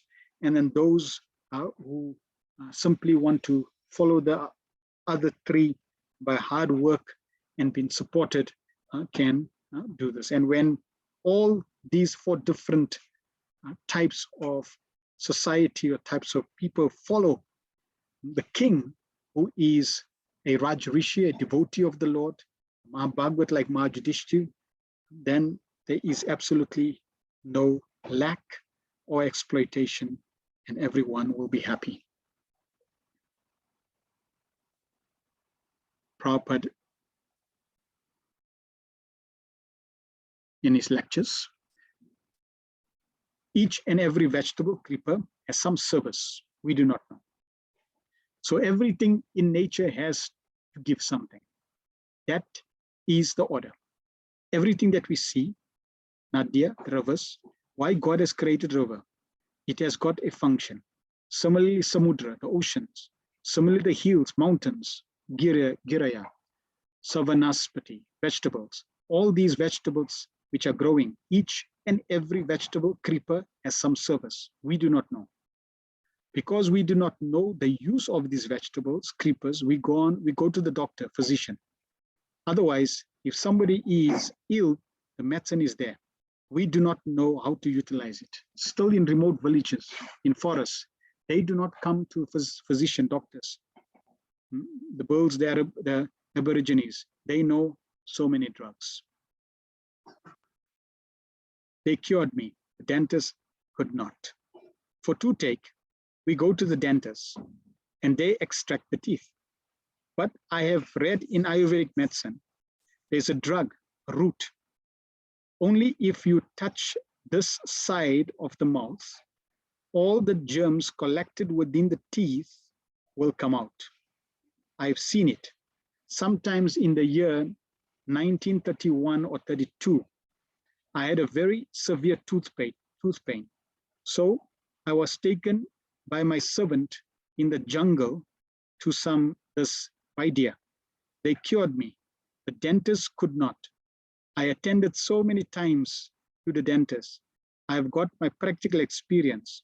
And in the Ayurvedic literature, there's a mention, some drug, the root, only if you touch here, the germ collected in the teeth, they will come out in the corner of the teeth, some germs. Sometimes it is itching. There is all germs. So they will come out. Sometimes pain in the toe, they are all germs. The germ theory is all right, but they want to cure the germs in a different way. By the nature's way, there are so many drugs and roots and creepers that can cure all the diseases. As soon as you are God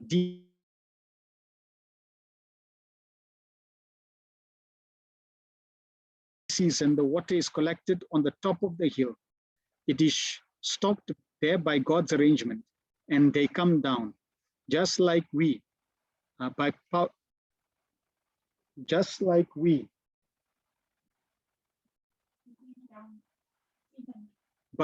a power pump, we get water down to the top of the roof and stock there. Similarly, on the high level of hills and mountains, water is stocked. Sometimes they are stocked in ice form, not in liquid form.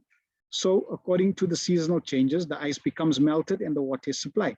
It comes through the river. The same thing is there. But because we have now turned to become demons, the river sometimes overfloods, killing so many men and animals at the loss. Actually, everything is meant for karma, for supplying our necessities. As soon as you are disobedient to God, demons, nature will give you punishment. Instead of supplying you water, water is there, it will overflood. You will be in trouble. So we see very, very scientific.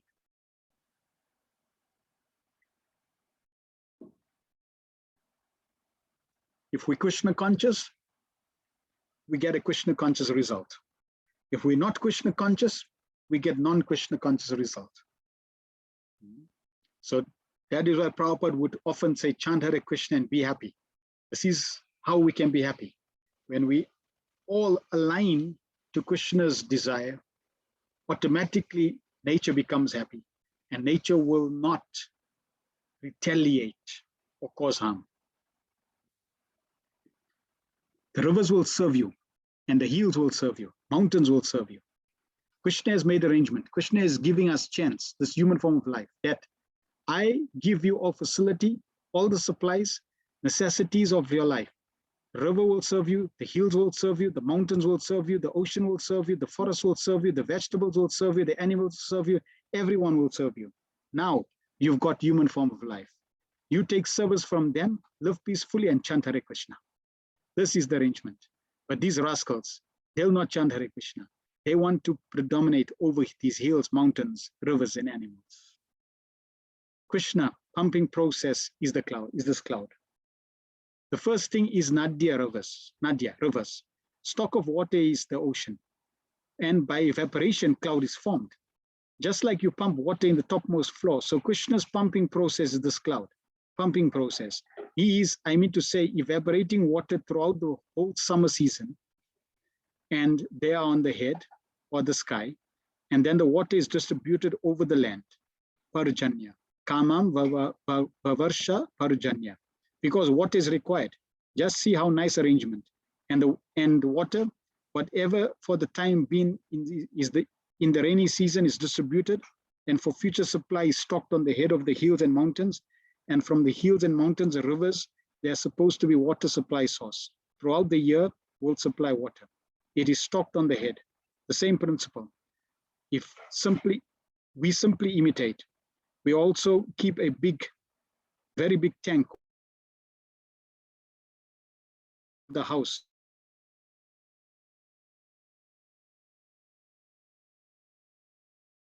Supplied from the stock of the head.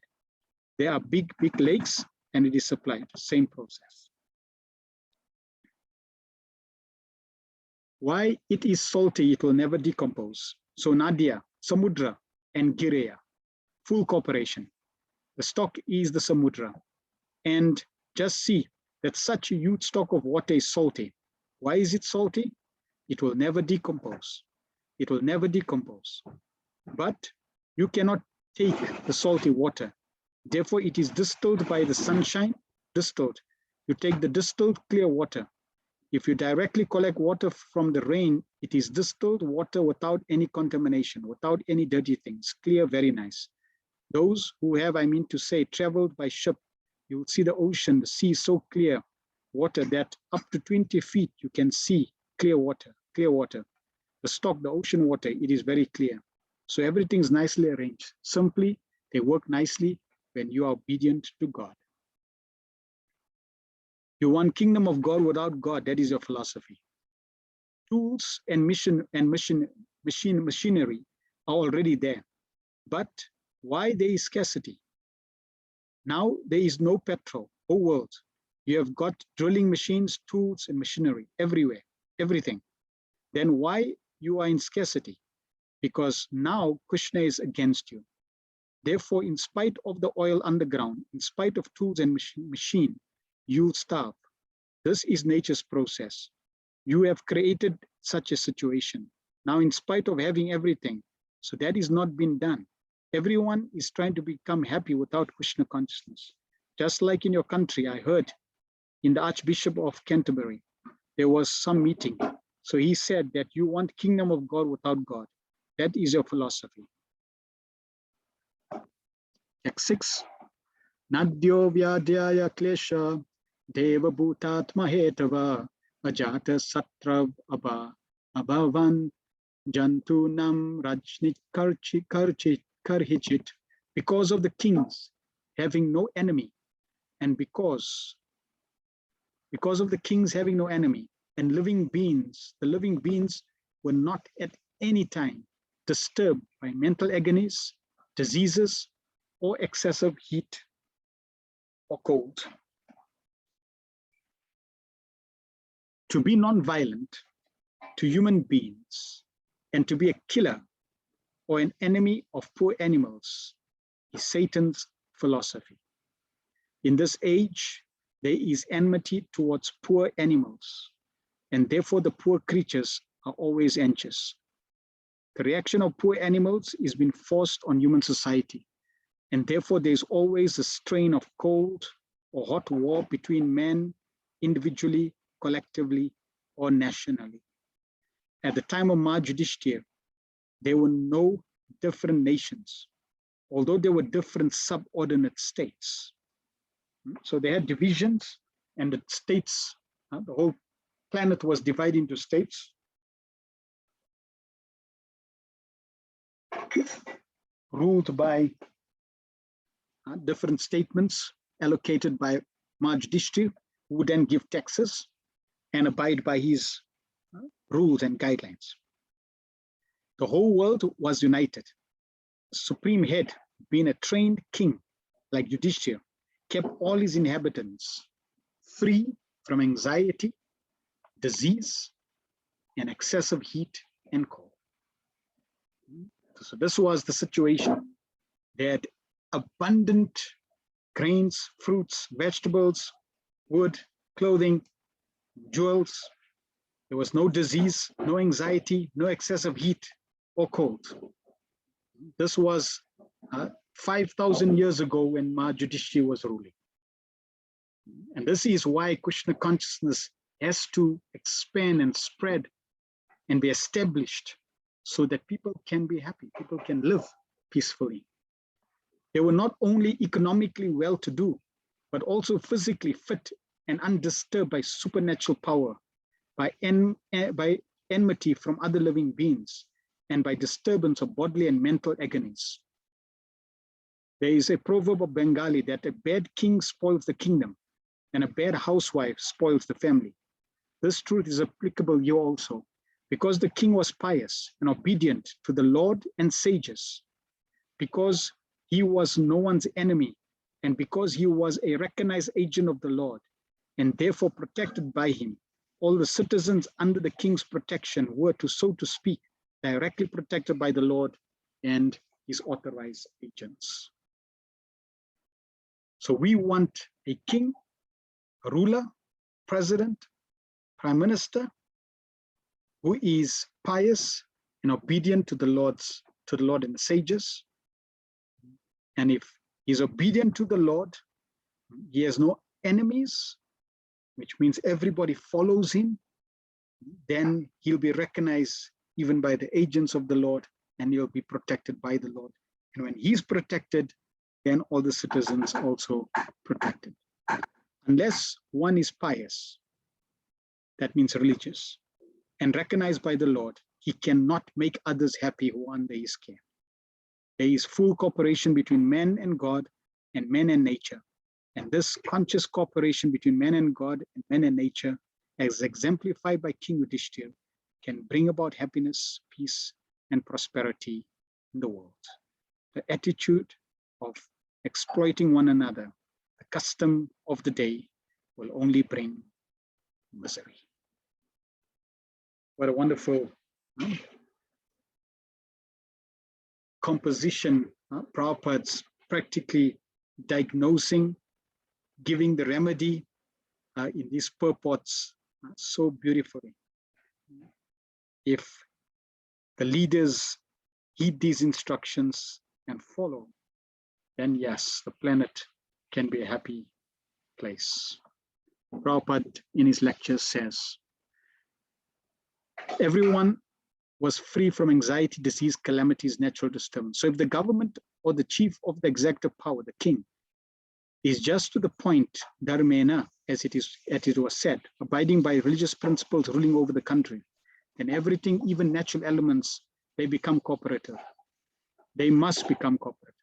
So Maharaj Yudhishthira's time, the cooperation was so complete that everyone was free from anxiety, disease, calamities, natural disturbances.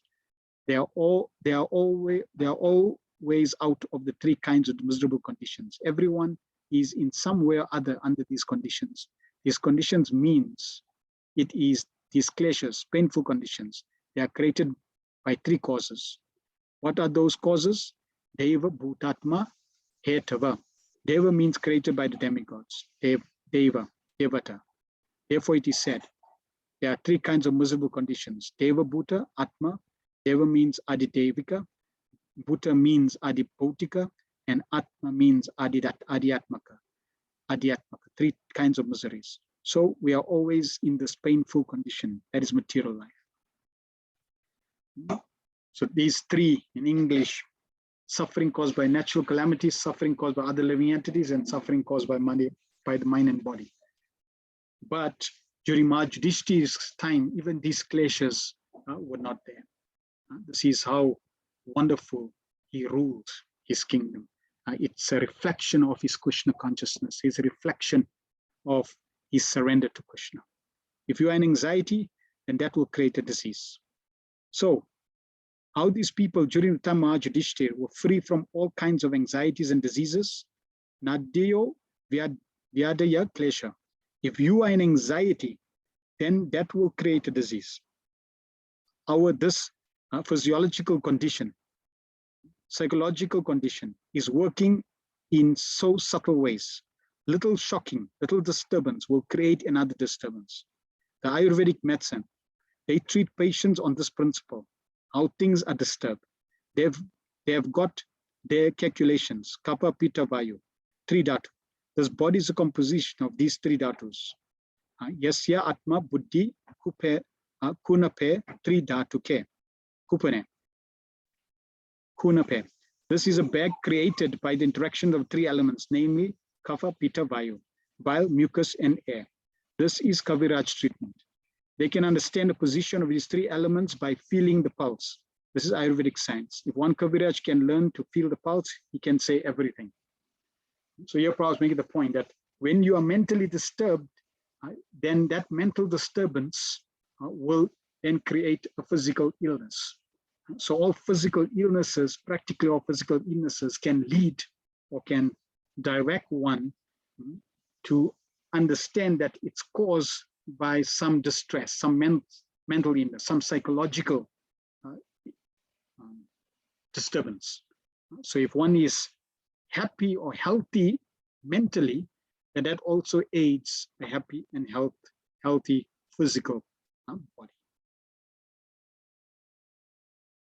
So that was the last of the verses that we covered. I'm just going to now conclude with two slides sharing Prabhupada's vision as these verses that we covered and Prabhupada's purports really share his desire to establish a planet ruled by pure devotees.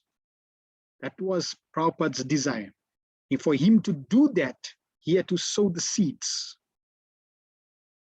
because he knew that he will not have enough time to do everything. So in a limited time that he had, Prabhupada had to consider what can I do with the limited time that I have, so that this vision, which is the Srimad Bhagavatam, will be lived across the planet. In order to do that, Prabhupada sowed the seeds and was able to accomplish 50% of what he wanted to do in order to make sure people are happy in this world. Not just the living beings, all creatures. Every living entity on this planet is happy. The balance of the 50% he could not achieve. So in one article, 1956, Back to Godhead article, Prabhupada had written an essay called Gita Nagri. And there he clearly outlined these 4 movements or aspects of his mission. The first 3 addressing Bhagavad Dharma, and the last addressing Varnashram Dharma. So in Srila Prabhupada's own words, Prabhupada says, the first of these 4 movements he called Sankirtan movement, referring to the holy name and transcendental literature. So Prabhupada was very expert, visionary expert in terms of putting something in motion that will sustain the purity, the expansion, and the spiritual values that will then inculcate happiness in all those who practice and all those who came in contact with such a culture. So the first thing Prabhupada established was the Sankirtan mission, the Sankirtan movement. That was through the holy name and transcendental book distribution. The second movement Prabhupada established was temple worship movement, establishing temples and deities. This is all very strategic. This is all very thoughtful and planned. It's not like Prabhupada just got up and said, okay, what should I do today? Okay, let's try this. No, this was designed. There's a reason why these movements or missions or rails, tracks are there in our movement. And the third movement or mission he calls spiritual initiation movement, which we know today in ISKCON as congregational preaching. And the fourth movement, Srila Prabhupada named as classless society movement, referring to Varnashram Dharma. So Sankirtan, temple worship, congregational preaching, and then the Varnashram system. And this was Prabhupada's idea and concept, blueprint for re-establishing the culture, the values, the principles, and lifestyle of Yudhishthira Maharaj, so that we can get the same corresponding results that were experienced 5,000 years ago by the citizens under the rule of Maharaj Yudhishthira. In conclusion, 3 quotes I like to read from Srila Prabhupada's letters. For agriculture, we want to produce our own food and we want to keep cows for our own milk. The whole idea is that we are ISKCON, a community to be independent from outside help.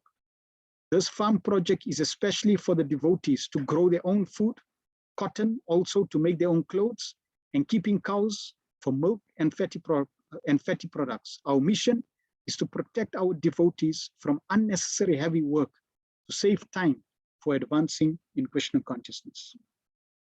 Another quote, we will give them food, clothing, and shelter, and they can live simply and save time from developing their Krishna consciousness.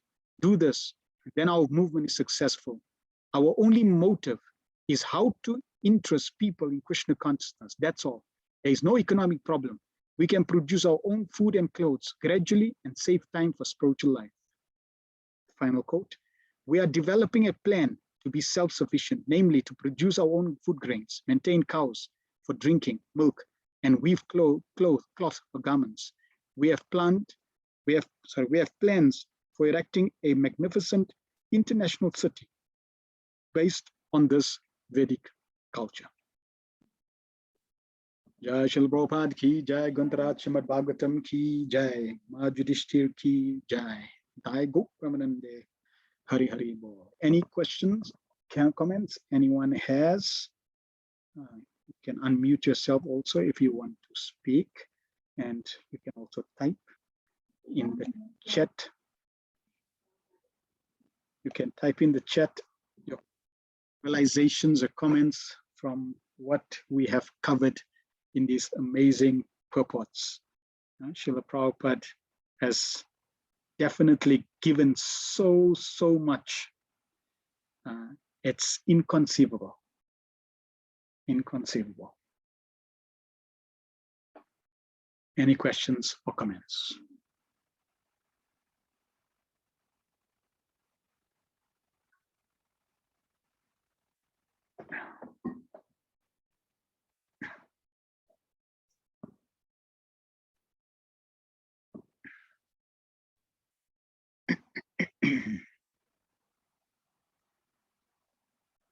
And we see as Srila Prabhupada is writing his purports, the environment that was created by Yudhishthira Maharaj is not fairy tale. People want happiness, but they have absolutely no clue. Mother Les says, Hare Krishna Prabhu, thanks for the Krishna Katha. Is the cow an expansion of Mother Lakshmi? So the cow is not an expansion of Mother Lakshmi. The cow is an expansion of Surabhi, from spiritual world. And in the cow, all 330 million demigods reside. Now, it is described that all the demigods took shelter in the body of the cows, and Mother Lakshmi also wanted to take residence. But when she came to take residence in the cow, all the places of the cow was taken besides one. And that was the back of the cow. So therefore, Mother Lakshmi was wondering, how can I reside in the back of the cow? And Lord Vishnu said, no, you should take shelter there. That's the most auspicious part of the cow. So Mother Lakshmi took residence in the back of the cow, and therefore it is said that if you see the back of the cow, it is most auspicious because Mother Lakshmi resides there. Cow dung, which comes from the back of the cow, is used daily in the worship of the Supreme Personality of Godhead. When they do yagyas, etc., ceremonies, the 5 substance of the cow is used in worshiping the deities. So in this way, we find that in the Pancharatrika system, the cow urine, cow mutra is very, very auspicious. And Mother Lakshmi resides in the back of the cow, and therefore, even if you take the tail, touch the tail, so many auspicious benefits are there because Mother Lakshmi resides there. And naturally, she's never, she purifies, just like Krishna purifies. Krishna is the sun, Apapa Vidam. When the sun touches urine, the urine does not contaminate the sun, but the sun purifies the urine, the place where the urine is. Similarly, Mother Lakshmi, Goddess Fortune, Krishna, they never become contaminated. In fact, they purify impure places. Rasaraj Prabhu says, to take up Krishna consciousness is also to declare war on Maya. Yes, Prabhupada often says, when we take to Krishna consciousness, we declare war on Maya. But we could extend that further.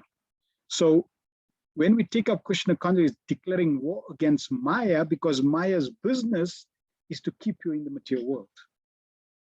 At the same time, if Maya sees that you are now serious, after she tests you, she puts obstacles in your way, she puts objects to distract you, sense objects to distract you, and she sees, oh, you are saying no to these things, which means you're very serious about your Krishna consciousness, then what she does is then Prabhupada says she helps you. So if the king is Krishna conscious, then naturally the citizens will rebel, which is Maya fighting. But when the king is powerful, both from a warrior Kshatriya perspective and from a spiritual perspective, and is able to overpower and enforce his rule, then not only do the citizens now benefit, but then Maya aids and helps such a king. So we find in Yudhishthira's time, Maya was not fighting him, right? So even though he was Krishna conscious, it wasn't war against Maya.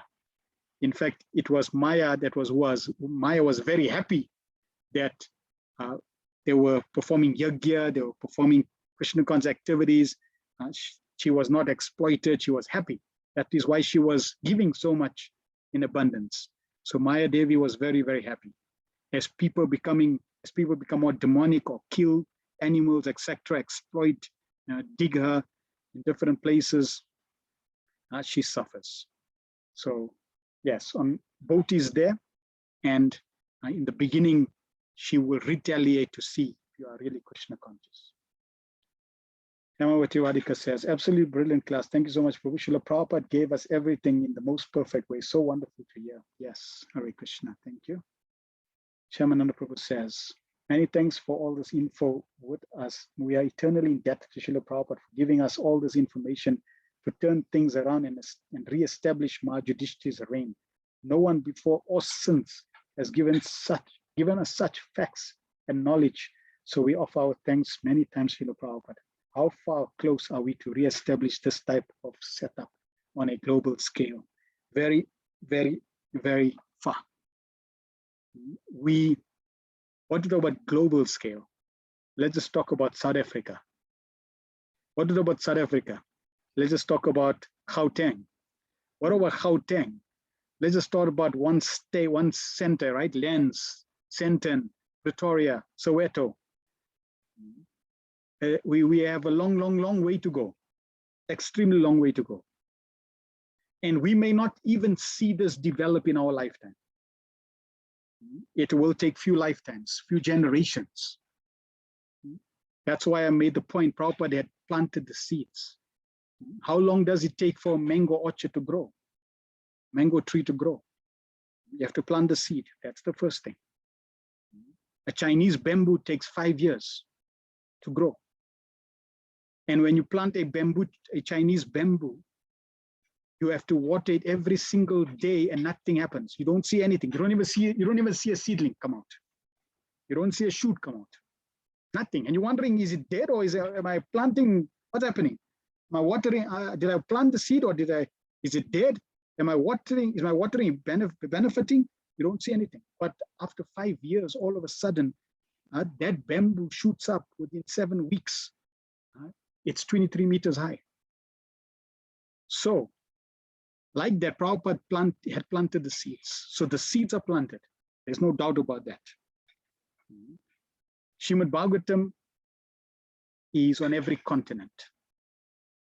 There are devotees on every continent that are practicing, that are sincere. So Krishna consciousness has expanded to every town, every major country. We won't say every town and village. Now we need to spread Krishna consciousness to every major city. Then we have to spread Krishna consciousness to every town and village. Then we have to spread Krishna consciousness to every home.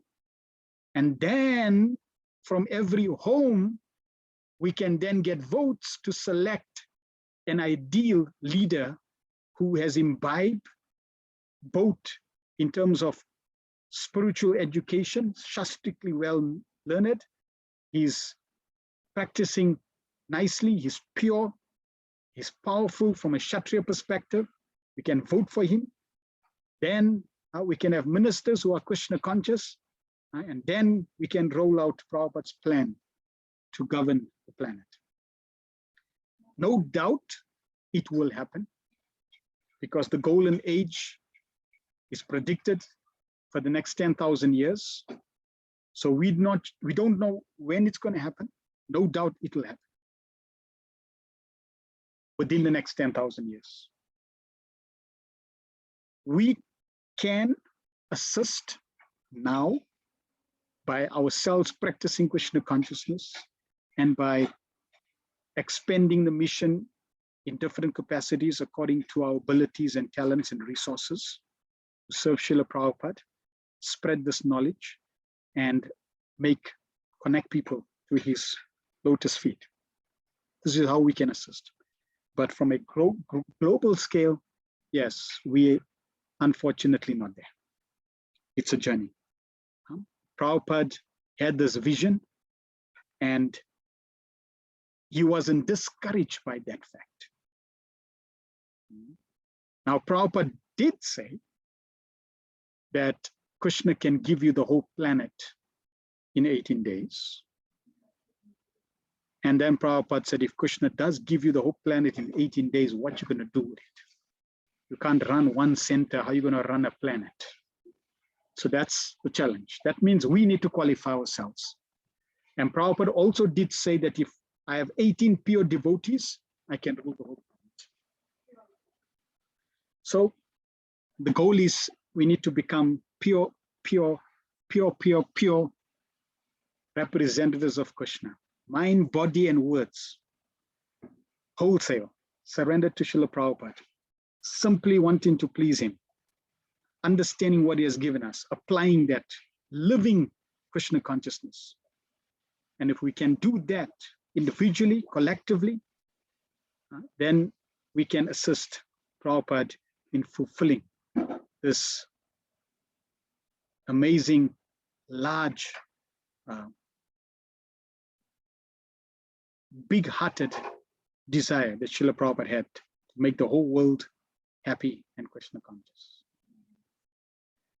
Very magnanimous mission and glorious mission. Hare Krishna. Thank you for your message. All right.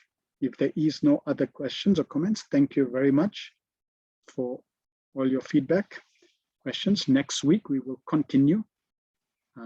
Now, Lord Krishna is going to leave, and we're going to hear about that aspect of Krishna leaving, devotees experience separation, and then Krishna meeting his other devotees and them receiving Krishna.